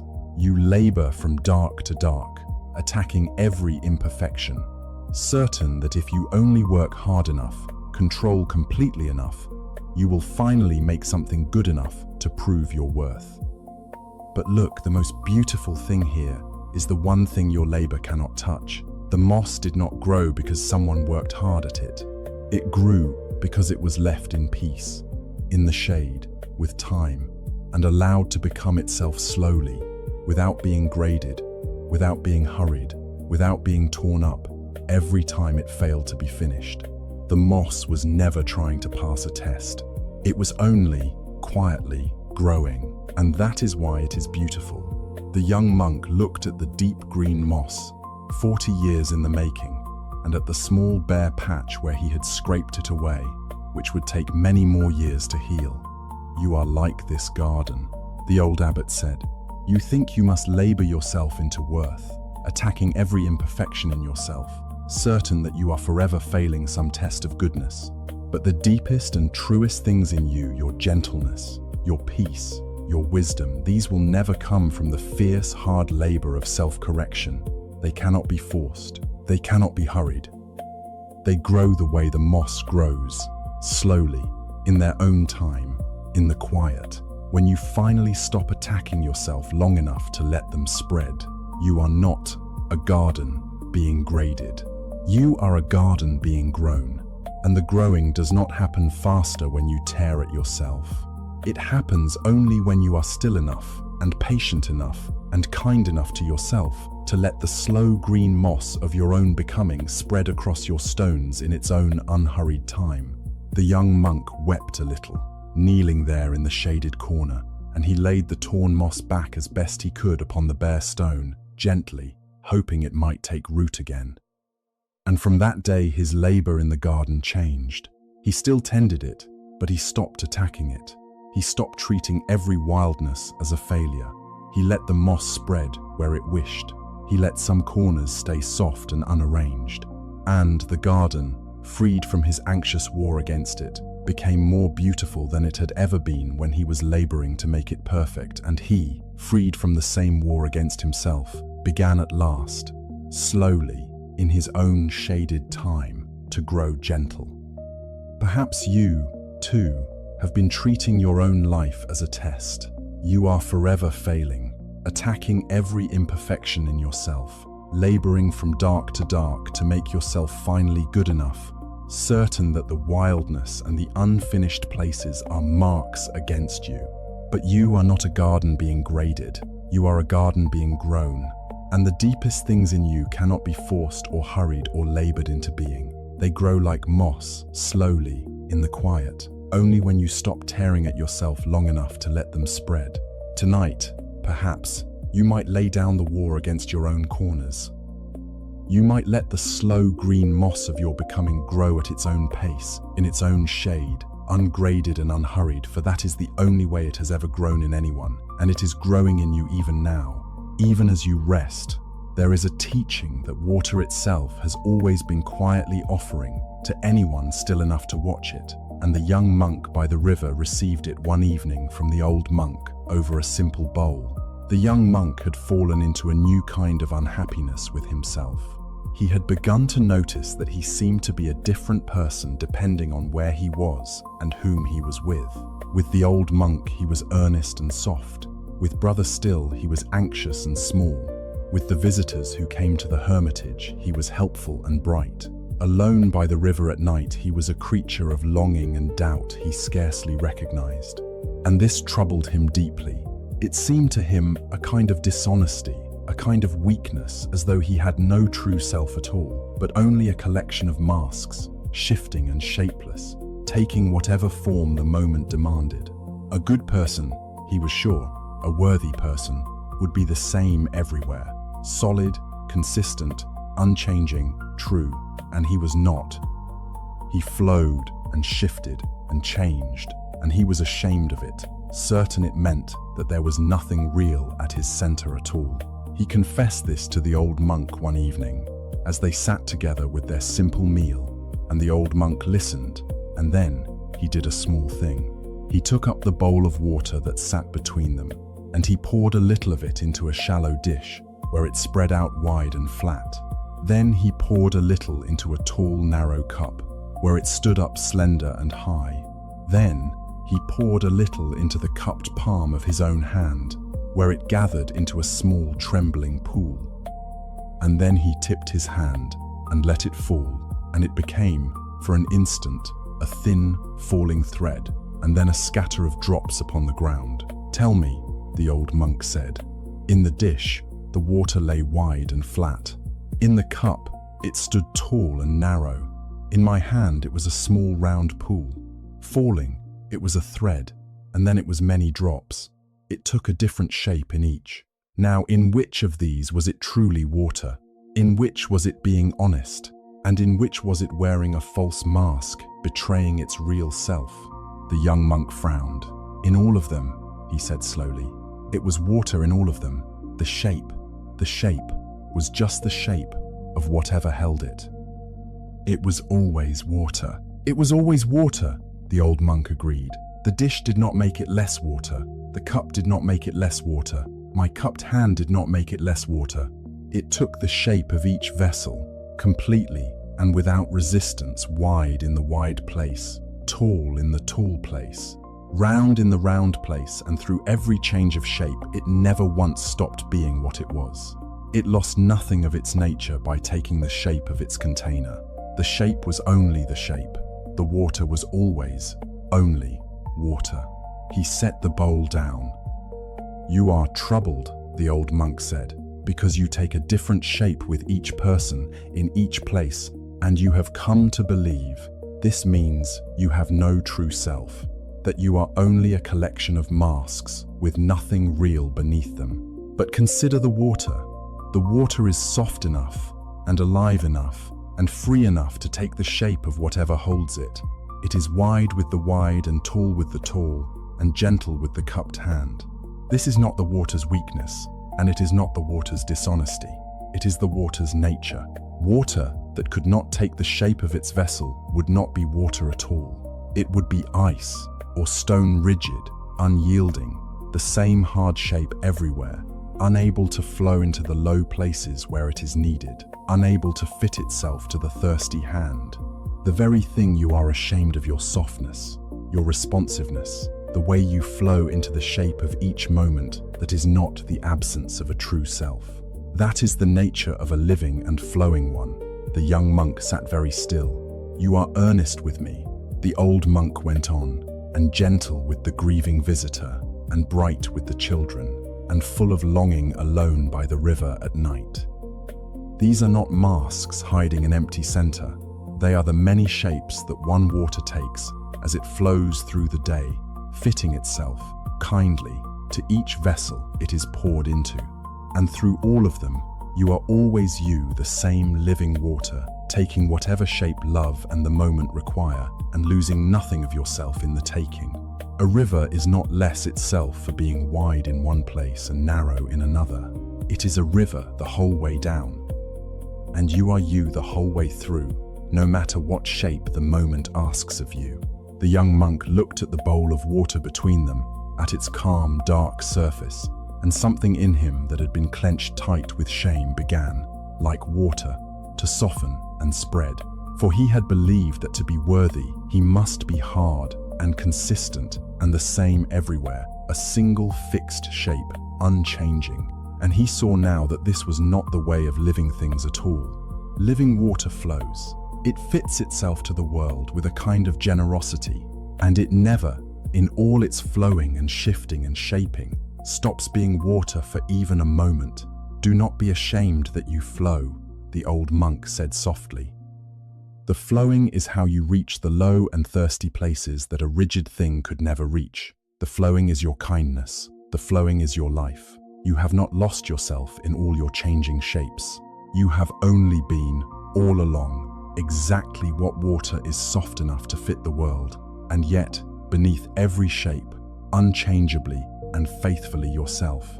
Perhaps you, too, have been ashamed that you seem to be a different person in different places, softer here, sharper there, bright in one room and full of doubt in another, and have feared that this means you have no true self, only a shifting set of masks. But you are water, not stone. To take the shape of the vessel is not to lose your nature. It is the very nature of a living, flowing, generous thing. You are not less yourself for being gentle with one person and earnest with another. You are the same water the whole way through, fitting yourself kindly to each moment, reaching the low places a rigid thing could never reach. Tonight, perhaps, you might stop being ashamed that you flow. You might rest in the knowing that beneath every shape the day has asked of you, you have been, all along, unchangeably and faithfully yourself. There is one more story to tell before the night grows very deep, an old one about a mirror and a novice who believed he had to build his own goodness from nothing. In a temple in the hills, there was a novice who was tormented by the conviction that he was, at his very core, a flawed and unworthy person. It was not any single thing he had done. It was a feeling about the whole of himself, a certainty that beneath all his efforts to be good, there lay something rotten and lacking, some fundamental deficiency, and that he would have to labor for the rest of his life to construct, piece by piece, out of nothing, the goodness that other people seemed simply to possess. He believed he was empty at the center, and that he must somehow fill the emptiness himself by sheer relentless effort, or remain forever worthless. He went to the old teacher of that temple and laid this conviction before him. "I am not good," he said, "not deep down. I feel it. There is something missing in me, something lacking at the very root, and I must build my goodness up out of nothing by my own effort, and I am so tired, and I am so afraid that I will never build enough." The old teacher considered this, and then he led the novice to a small room where an old bronze mirror hung upon the wall, the kind of mirror they used in those days, a disc of polished bronze, which clouded over with tarnish and dust if it was not kept clean. And this mirror had not been cleaned in a very long time. Its surface was grey and dull and cloudy, so coated in dust and tarnish that it showed almost no reflection at all, only a dim grey murk where a face should be. "Tell me," the old teacher said, "is this a clear mirror or a clouded one?" "A clouded one," the novice said. "It hardly reflects at all. It is grey and dull. It would have to be polished and worked upon a great deal before it could become a clear mirror." "Before it could become a clear mirror," the old teacher repeated, gently. And then he took a soft cloth, and he breathed upon a small corner of the dusty mirror, and he wiped it just once, just a small circle in one corner. And where he wiped, the bronze beneath shone out suddenly bright and clear and perfect, a small circle of flawless brilliance in the grey murk, reflecting the room, the light, the novice's own startled face. "Look," said the old teacher, "tell me what you see in the part I have wiped." "It is clear," the novice said slowly. "It is perfectly clear. It is a perfect mirror, there in that small circle." "And did I make it clear?" the old teacher asked. "Did I build that clarity, piece by piece, out of nothing? Did I add brightness to the bronze that was not there before?" The novice was silent, beginning to understand. "I added nothing," the old teacher said. "I built nothing. The clarity was already there, beneath the dust, the whole time. The bronze was always a perfect mirror. It never stopped being a perfect mirror, not for one moment. In all the years it hung here grey and clouded. The dust did not destroy the clarity. The dust only hid it. The mirror did not have to become clear. It was always clear. All that was ever needed was to wipe away what had settled over the clarity that was already, always perfectly present underneath." The novice stared at the small bright circle in the grey murk, at his own clear reflection shining out of it. "You believe," the old teacher said, "that you are empty at the center, and that you must build your goodness up out of nothing by relentless effort, or remain forever worthless. But you are not empty at the center. You are this mirror, the clarity, the goodness, the worth you are laboring so desperately to construct it is already there, and it has always been there, at your very root, perfect and complete, and never once diminished. It has only been hidden, over the years, beneath a settling of dust, the dust of harsh words you took to heart, the dust of old shames, the dust of all the times you were taught to believe you were lacking. You do not have to build your worth. You could not build it if you tried, any more than you could build the brightness of the bronze. You have only, gently, to wipe away the dust that has hidden the worth that was always there. The work is not construction, the work is uncovering. You are not an empty vessel that must be filled. You are a clouded mirror that was always, beneath the dust, perfectly clear. The novice reached out, and with the soft cloth, very gently, he wiped a little more of the dust away and watched a little more of the perfect bronze shine through, and he understood, at last, that he had spent his whole life trying to build something that he already, wholly, was. Do not labor to become worthy, the old teacher said softly. You are already worthy, at the root, and you always have been. Labor only and gently to wipe away the dust of all the cruel things you have been taught to believe about yourself, and let the clarity that was always there shine through. It is not far away. It is not yet to be built. It is here, now, beneath everything, waiting only to be uncovered. Perhaps you, too, believe that you are empty at the center, and that you must build your worth up out of nothing by relentless effort. But you are not empty. You are a clouded mirror, and the clarity you are laboring to construct is already there, perfect and complete, at your very root, hidden only beneath the dust of every harsh thing you were ever taught to believe about yourself. You do not have to build your goodness tonight. You could not build it if you tried. It is not a thing that can be built. It is a thing that can only be uncovered, gently, a little at a time, by wiping away the dust. And the wiping is not done by force or by punishment. It is done by kindness, the slow, soft, patient kindness of finally believing that the clear, bright mirror was there beneath the dust all along. There is a gentle old story about a cracked water jar that has been told along this river for longer than anyone can remember, and it belongs here, in the quiet of the night. There was once a woman who carried water. Each morning she walked the long path from the well to her house, with a pole across her shoulders and a jar hanging from each end of the pole, and each evening she walked it again. She had carried water this way for many years, and one of her 2 jars was cracked. The other jar was whole and perfect and proud. It carried its full measure of water from the well to the house every single time, never spilling a drop, and it knew its own worth. And it carried itself, you might say, with a certain quiet satisfaction. But the cracked jar leaked.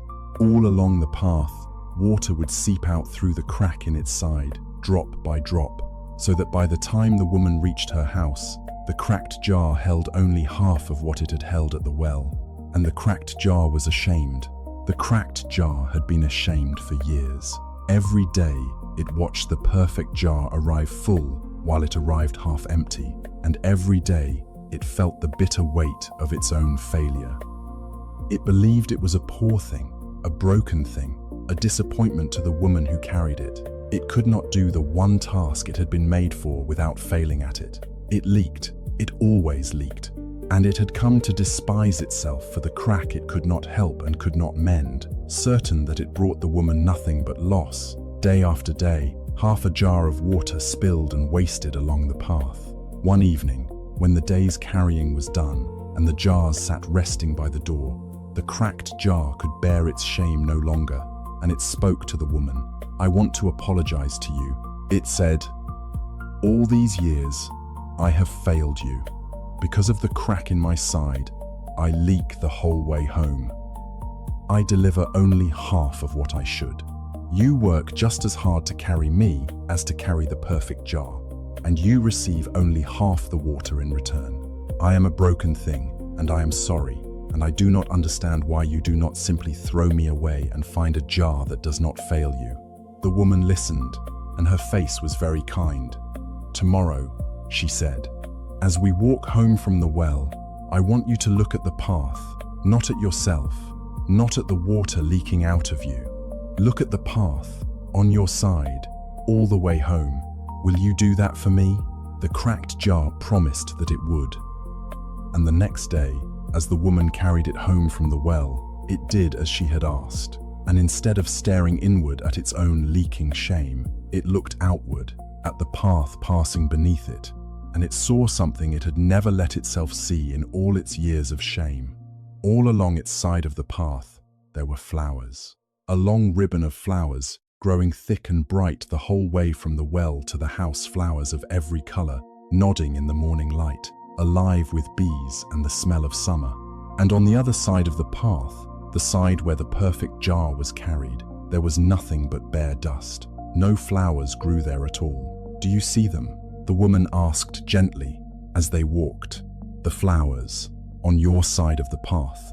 For years, I have known about the crack in your side, and so long ago, I planted flower seeds along your side of the path, and every single day, as we walk home from the well, you have watered them. The water you thought you were wasting, the water that leaks from your crack drop by drop, it has been watering these flowers all this time. Because of you, this whole side of the path is in bloom. Because of you, I have flowers on my table every day of the summer. The perfect jar never spilled a drop, and so the perfect jar never grew a single flower.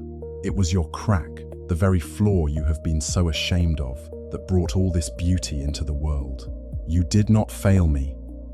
You watered a garden the whole length of the path, and you never even knew." The cracked jar looked at the long ribbon of flowers it had been growing, all unknowing, through the very wound it had despised. And if a jar could weep, it would have wept not in shame this time, but in a kind of astonished and overflowing tenderness. For all those years it had counted only what it lost through its crack, and never once had it seen what its crack had given. The flaw it had hated had been a source of beauty all along. "I do not want a perfect jar," the woman said, lifting the cracked jar gently and setting it in its place by the door. "Perfect jars carry water and grow nothing. I want a jar that leaves a path of flowers behind it. I always have. Your crack is not your shame. Your crack is your gift. It is the very place through which all this beauty has been pouring into my life every single day for years. Perhaps you too have spent years counting only what leaks out of you through some crack you cannot mend, some flaw, some weakness, some place where you are certain you fail, the people you love and deliver only half of what you should. And perhaps you have stared so long at the water you believe you are wasting that you have never turned to look at the path behind you. But there may be flowers there. There may be a long ribbon of beauty you have been growing, all unknowing, through the very wound you have most despised, a gentleness born of your own brokenness, a compassion that could only have leaked out through a crack, a trail of small graces left behind you that you have never let yourself see. The flaw you are most ashamed of may be the very place through which your particular beauty has been pouring into the world all along. Tonight, perhaps, you might stop counting what leaks out and turn, at last, to look at the flowers. There is a story about a farmer and his fields that speaks softly to the same wound, and it is a good one to rest with as the night deepens. In a valley not far from the river, there lived a farmer who worked very hard, and who was, by any honest measure, good at his work. His fields were broad and his crops were many, and most of what he planted grew well, and his family never went hungry. And yet the farmer was a deeply unhappy man, gnawed at from within by a discontent he could not shake. For the farmer had a habit of the mind that poisoned everything. He counted only his failures. Each season, a few of his plants would fail. This is the way of farming. It has always been the way of farming. Some seeds do not sprout, some shoots wither. A row is lost to the beetles, a corner drowned by too much rain, a patch scorched by too much sun. Out of 1,000 thriving plants, perhaps a dozen would fail, and it was those dozen, and only those dozen, that the farmer could see. He would walk his fields in the evening, past row upon row of healthy, heavy golden grain, and his eye would pass over all of it without pause, snagging only on the few withered stalks, the one drowned corner, the single scorched patch.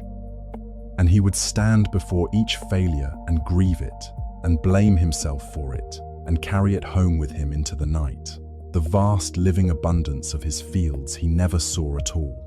He saw only the handful of things that had gone wrong, and from that handful he concluded, every single season, that he was a poor farmer and a failure. An old man lived at the edge of the farmer's land, a quiet old man who had farmed that valley his whole long life, and now simply sat in the evenings watching the light move across the hills. And one evening he saw the farmer walking his fields in the familiar way, head bowed, stopping at each small failure, and he called out to him and asked him to come and sit a while. "You walk your fields every evening," the old man said, "and every evening you come home heavier than you went out. I have watched you do it for years. Tell me, when you walk your fields, what do you see?" The farmer sighed. "I see everything that has gone wrong," he said. "The row the beetles took, the corner the rain drowned, the patch the sun scorched. I see all the ways I have failed this season, and there are always so many, and I do not know why I am such a poor farmer." The old man was quiet for a moment. Then he said, "Stand up with me, turn around, and this time, do not look at the failures, look at the field." The farmer stood and turned and looked out over his land in the long golden evening light, and this time, because the old man had asked him to, he did not let his eye snag on the withered stalks. He let it rest instead on the whole of it, and he saw, as if for the first time, what was actually there. Row upon row upon row of tall, heavy, golden grain, stretching out to the edge of the hills, swaying in the evening wind, more abundance than a family could eat in a year, a vast and thriving ocean of life that he himself had planted and tended and raised up out of the bare earth with his own 2 hands. He had been walking past it, blind to it, every single evening for years. "There it is," the old man said softly. "There is your harvest. Tell me now, is that the field of a poor farmer? Is that the work of a failure?" The farmer could not speak. His eyes had filled. "For every withered stalk you have grieved," the old man said, "there are 1,000 golden ones you have never once let yourself see. You have spent years counting the wrong harvest. You have walked past an ocean of your own abundance every single evening to go and stand before a handful of failures, and you have let those few failures tell you the whole story of who you are. But they were never the whole story. They were never even most of the story. A few plants failed, as a few always fail, in every field, for every farmer who has ever lived. And meanwhile, all around them, unnoticed, your real harvest stood golden and heavy and alive, the proof of your skill and your labor and your care, waiting all this time for you simply to turn your head and see it."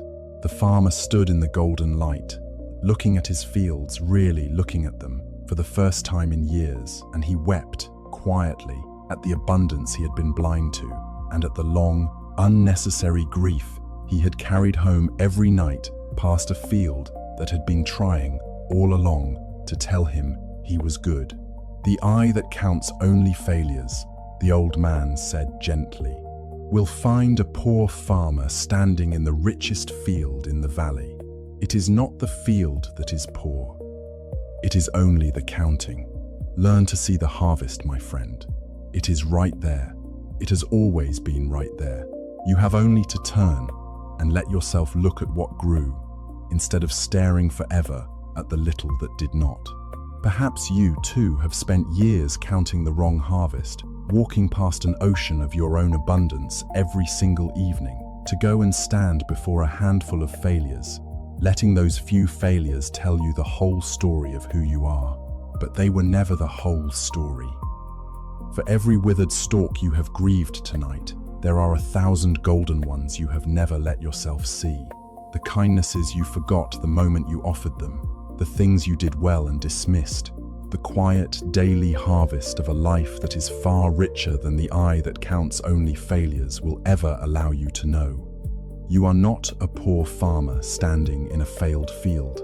You are standing in an ocean of golden grain, and you have only to turn your head and let yourself see it. Tonight, perhaps, you might stop counting the few stalks that withered and let your eye rest, at last, on the vast and living harvest of everything in you that grew.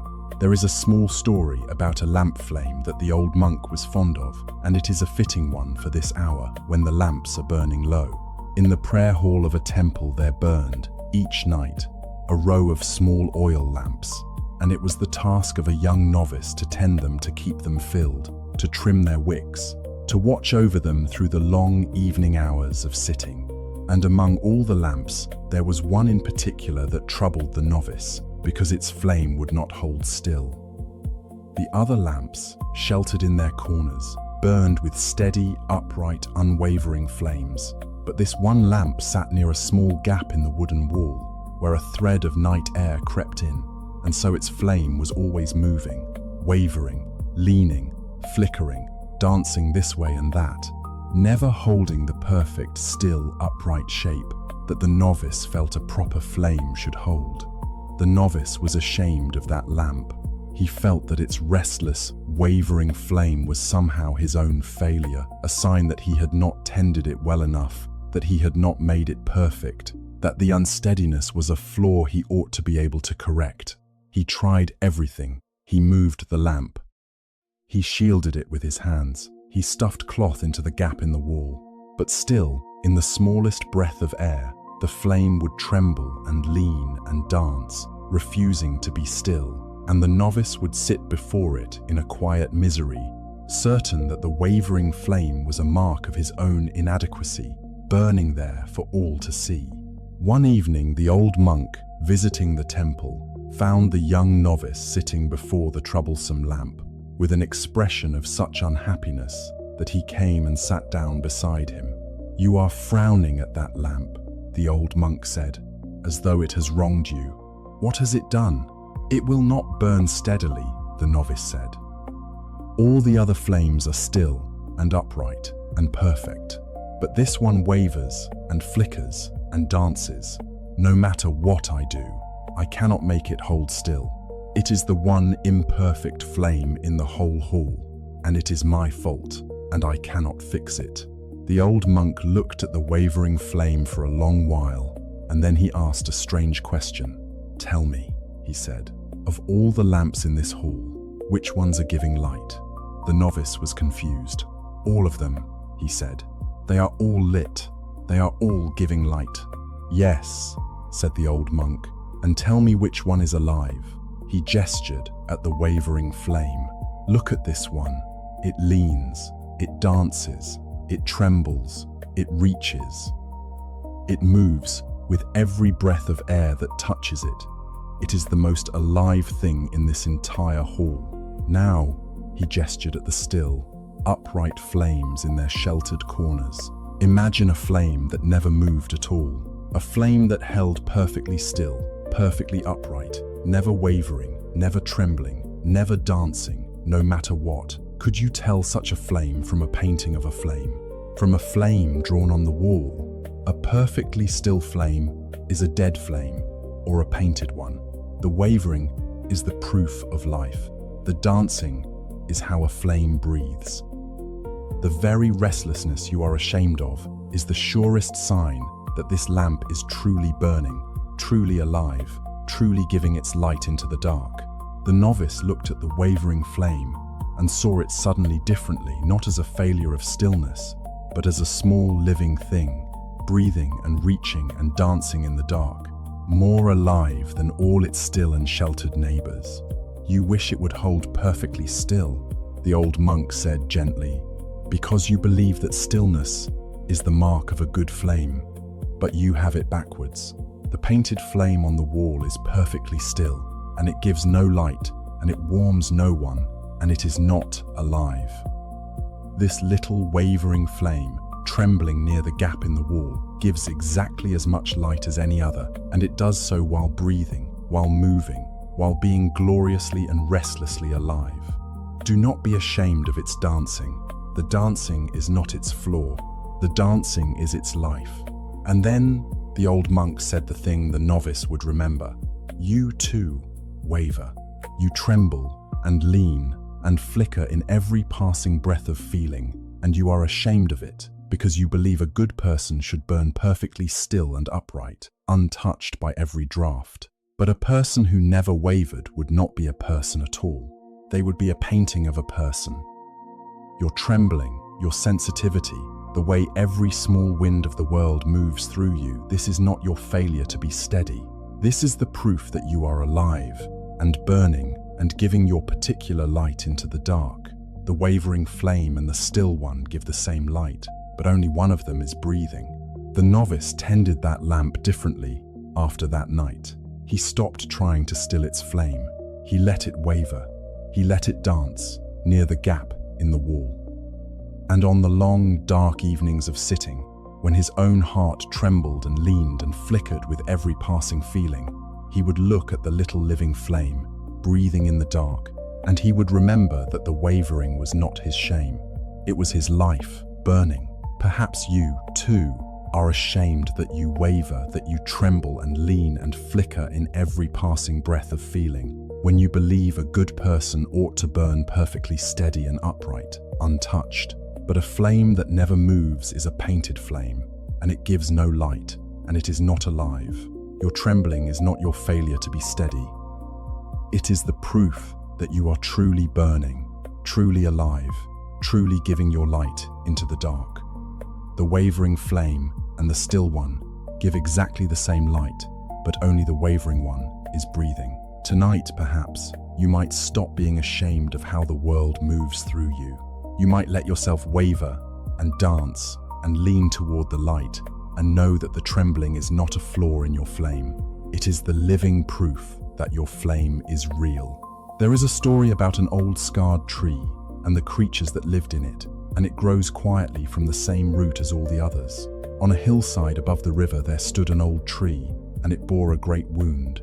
Many years before, in a summer storm, lightning had struck it, splitting one of its largest branches away and leaving a deep, dark hollow in its side, a ragged scar that had never fully healed. And the tree was ashamed of its wound. It stood among the other trees on the hillside, the smooth, straight, unblemished trees, and it felt the dark hollow in its side like a deformity, a brokenness, a mark of having been singled out for harm. It believed it was a ruined tree, a damaged thing, less than the whole and perfect trees around it. It wished, with a deep and constant longing, that it could be smooth and sound and unmarked like the others, and it grieved the wound it could not heal every day, in the long, slow, silent way that trees grieve. A woodcutter came up the hillside one autumn with his axe, looking for trees to fell. And he went among them, considering each one, and he came at last to the old scarred tree, and he saw the great dark hollow in its side, and he raised his axe, for a wounded tree is often the first to be taken. But just as he was about to swing, a small bird flew out of the dark hollow, and then another, and then a third, and the woodcutter paused and lowered his axe and looked closer, and he saw that the hollow in the tree's side, the very wound the tree was so ashamed of, was full of life. Birds had built their nests there, deep in the sheltered dark of the hollow, safe from the wind and the rain and the hawks. Squirrels had made their winter store in a deeper crevice. A whole small world of creatures had made their home inside the tree's wound, sheltered there as they could never have been sheltered in the smooth, sound, unbroken trunk of a perfect tree. The woodcutter stood looking into the hollow for a long while, at the nests and the small sleeping creatures, and the whole warm, sheltered world the wound had made. And then he shouldered his axe, and he turned, and he walked away, and he left the old scarred tree standing, for he saw that this was not a ruined tree at all. This was the most alive tree on the whole hillside. The smooth, perfect trees around it sheltered nothing. Their sound, unbroken trunks had no room in them for any creature to nest. It was only the wounded tree, the broken tree, the tree with the deep dark hollow in its side, that could offer shelter, and so it was the wounded tree that teemed with life, while the perfect tree stood empty and alone. And the old tree, who had grieved its wound for so many years, slowly came to understand what the woodcutter's mercy had shown it.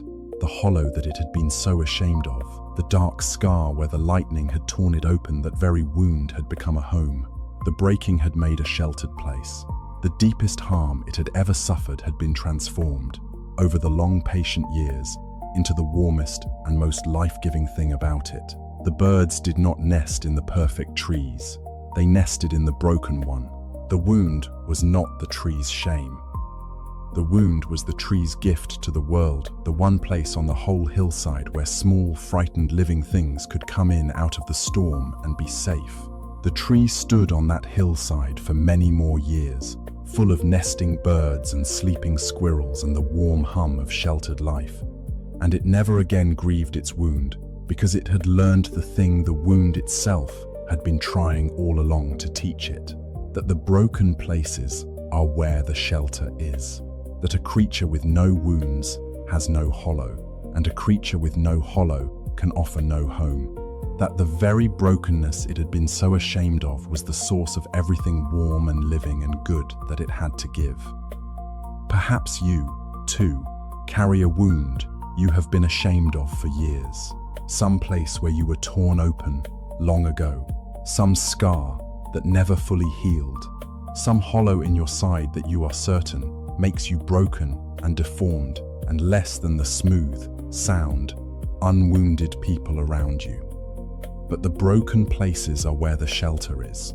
The very wound you have grieved may be the warm, dark hollow where frightened, hurting creatures come to nest the place in you, where others find safety precisely because you, too, have been torn open and know what it is to need shelter from the storm.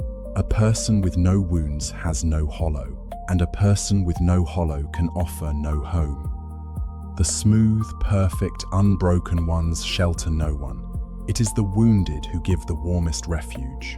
Tonight, perhaps, you might stop grieving the hollow in your side and notice, instead, how much life has come to nest there, how the very brokenness you were most ashamed of has become, all along, the warmest and most sheltering thing you have to give. There is a story about a weaver and a single knot in a length of cloth, and it carries the same soft truth into the deepening night. In a village by the river there worked a weaver, a woman who made cloth of such fineness that it was prized throughout the region. She worked at her loom from morning to night, throwing the shuttle back and forth, drawing the threads tight and even, and the long bolts of cloth that came off her loom were smooth and flawless and admired by all. But the weaver, like so many in these stories, could not see her own work kindly. She saw only its flaws, for no matter how careful she was, every so often, in the long course of weaving a bolt of cloth, the thread would catch or snag or knot. A small irregularity would appear in the weave, a place where the thread doubled or pulled or sat a little differently than the smooth perfection all around it. And each time this happened, the weaver was filled with shame. She would stare at the small knot in the weave as though it ruined the entire bolt of cloth. She thought of cutting out the flawed sections, of unraveling whole days of work to erase a single irregularity, of hiding the knotted places where no buyer would ever see them. To her eye, one small knot in 100 feet of flawless cloth was not a small thing at all. It was proof of her failure. It was the place where her imperfection showed. One day a buyer came from the city, a man who dealt in the very finest cloth and sold it to the wealthiest houses, and he came to inspect the weaver's work. She brought out her bolts of cloth with a familiar dread, certain that he would find the small knots and irregularities and turn away in disappointment. And indeed, as he ran his hands slowly over the cloth, examining every inch, his fingers found, here and there, the small knotted places, the irregularities the weaver was so ashamed of. He paused at each one, and the weaver's heart sank, certain she had failed. But the buyer was not frowning. He was smiling. "Ah," he said softly, his fingers resting on one of the small knots. "Here, and here, and here. Good, these are good." The weaver did not understand. "Those are the flaws," she said miserably. "The places where the thread knotted. I am ashamed of them. I would have cut them out if I could have." The buyer looked up at her with surprise, and then with a kind of gentle understanding. "Cut them out?" he said. "These are the most valuable thing about your cloth. Do you not know why the great houses pay so much for your work, and so little for the cloth that comes off the machines in the city? The machine-made cloth is perfectly even, perfectly flawless, not a single knot or irregularity anywhere in 1,000 feet of it, and it is worth almost nothing, precisely because of that. It is dead cloth. It could have been made by anyone, by no one, by a machine that never lived or breathed. But these," he touched the small knot again, tenderly, "these little irregularities are the proof that a human hand made this cloth, that a real person sat at a real loom, throwing the shuttle by hand, day after day, and that sometimes, being human, her thread caught and knotted, as a living hand's thread always will. These knots are your signature. They are the proof of the hand. They are the very thing that makes this cloth precious instead of cheap, alive instead of dead, the work of a person instead of the work of a machine. I do not want flawless cloth. Anyone can buy flawless cloth for almost nothing. I want cloth with the hand still in it. I want the knots." The weaver stood at her loom, looking at the small irregularities she had spent her whole life ashamed of, and she understood, at last, that they had never been her failures. They were her presence. They were the mark of the living hand, the proof that a real and breathing person had made this thing, and that proof was the most valuable thing the cloth possessed. "The flaw is where the hand shows," the buyer said gently, gathering up the bolts. "And the hand is the whole reason the cloth is worth anything at all. Be proud of your knots. They are how the world knows that something living made this. Perhaps you too are ashamed of the small knots in your own weave, the irregularities, the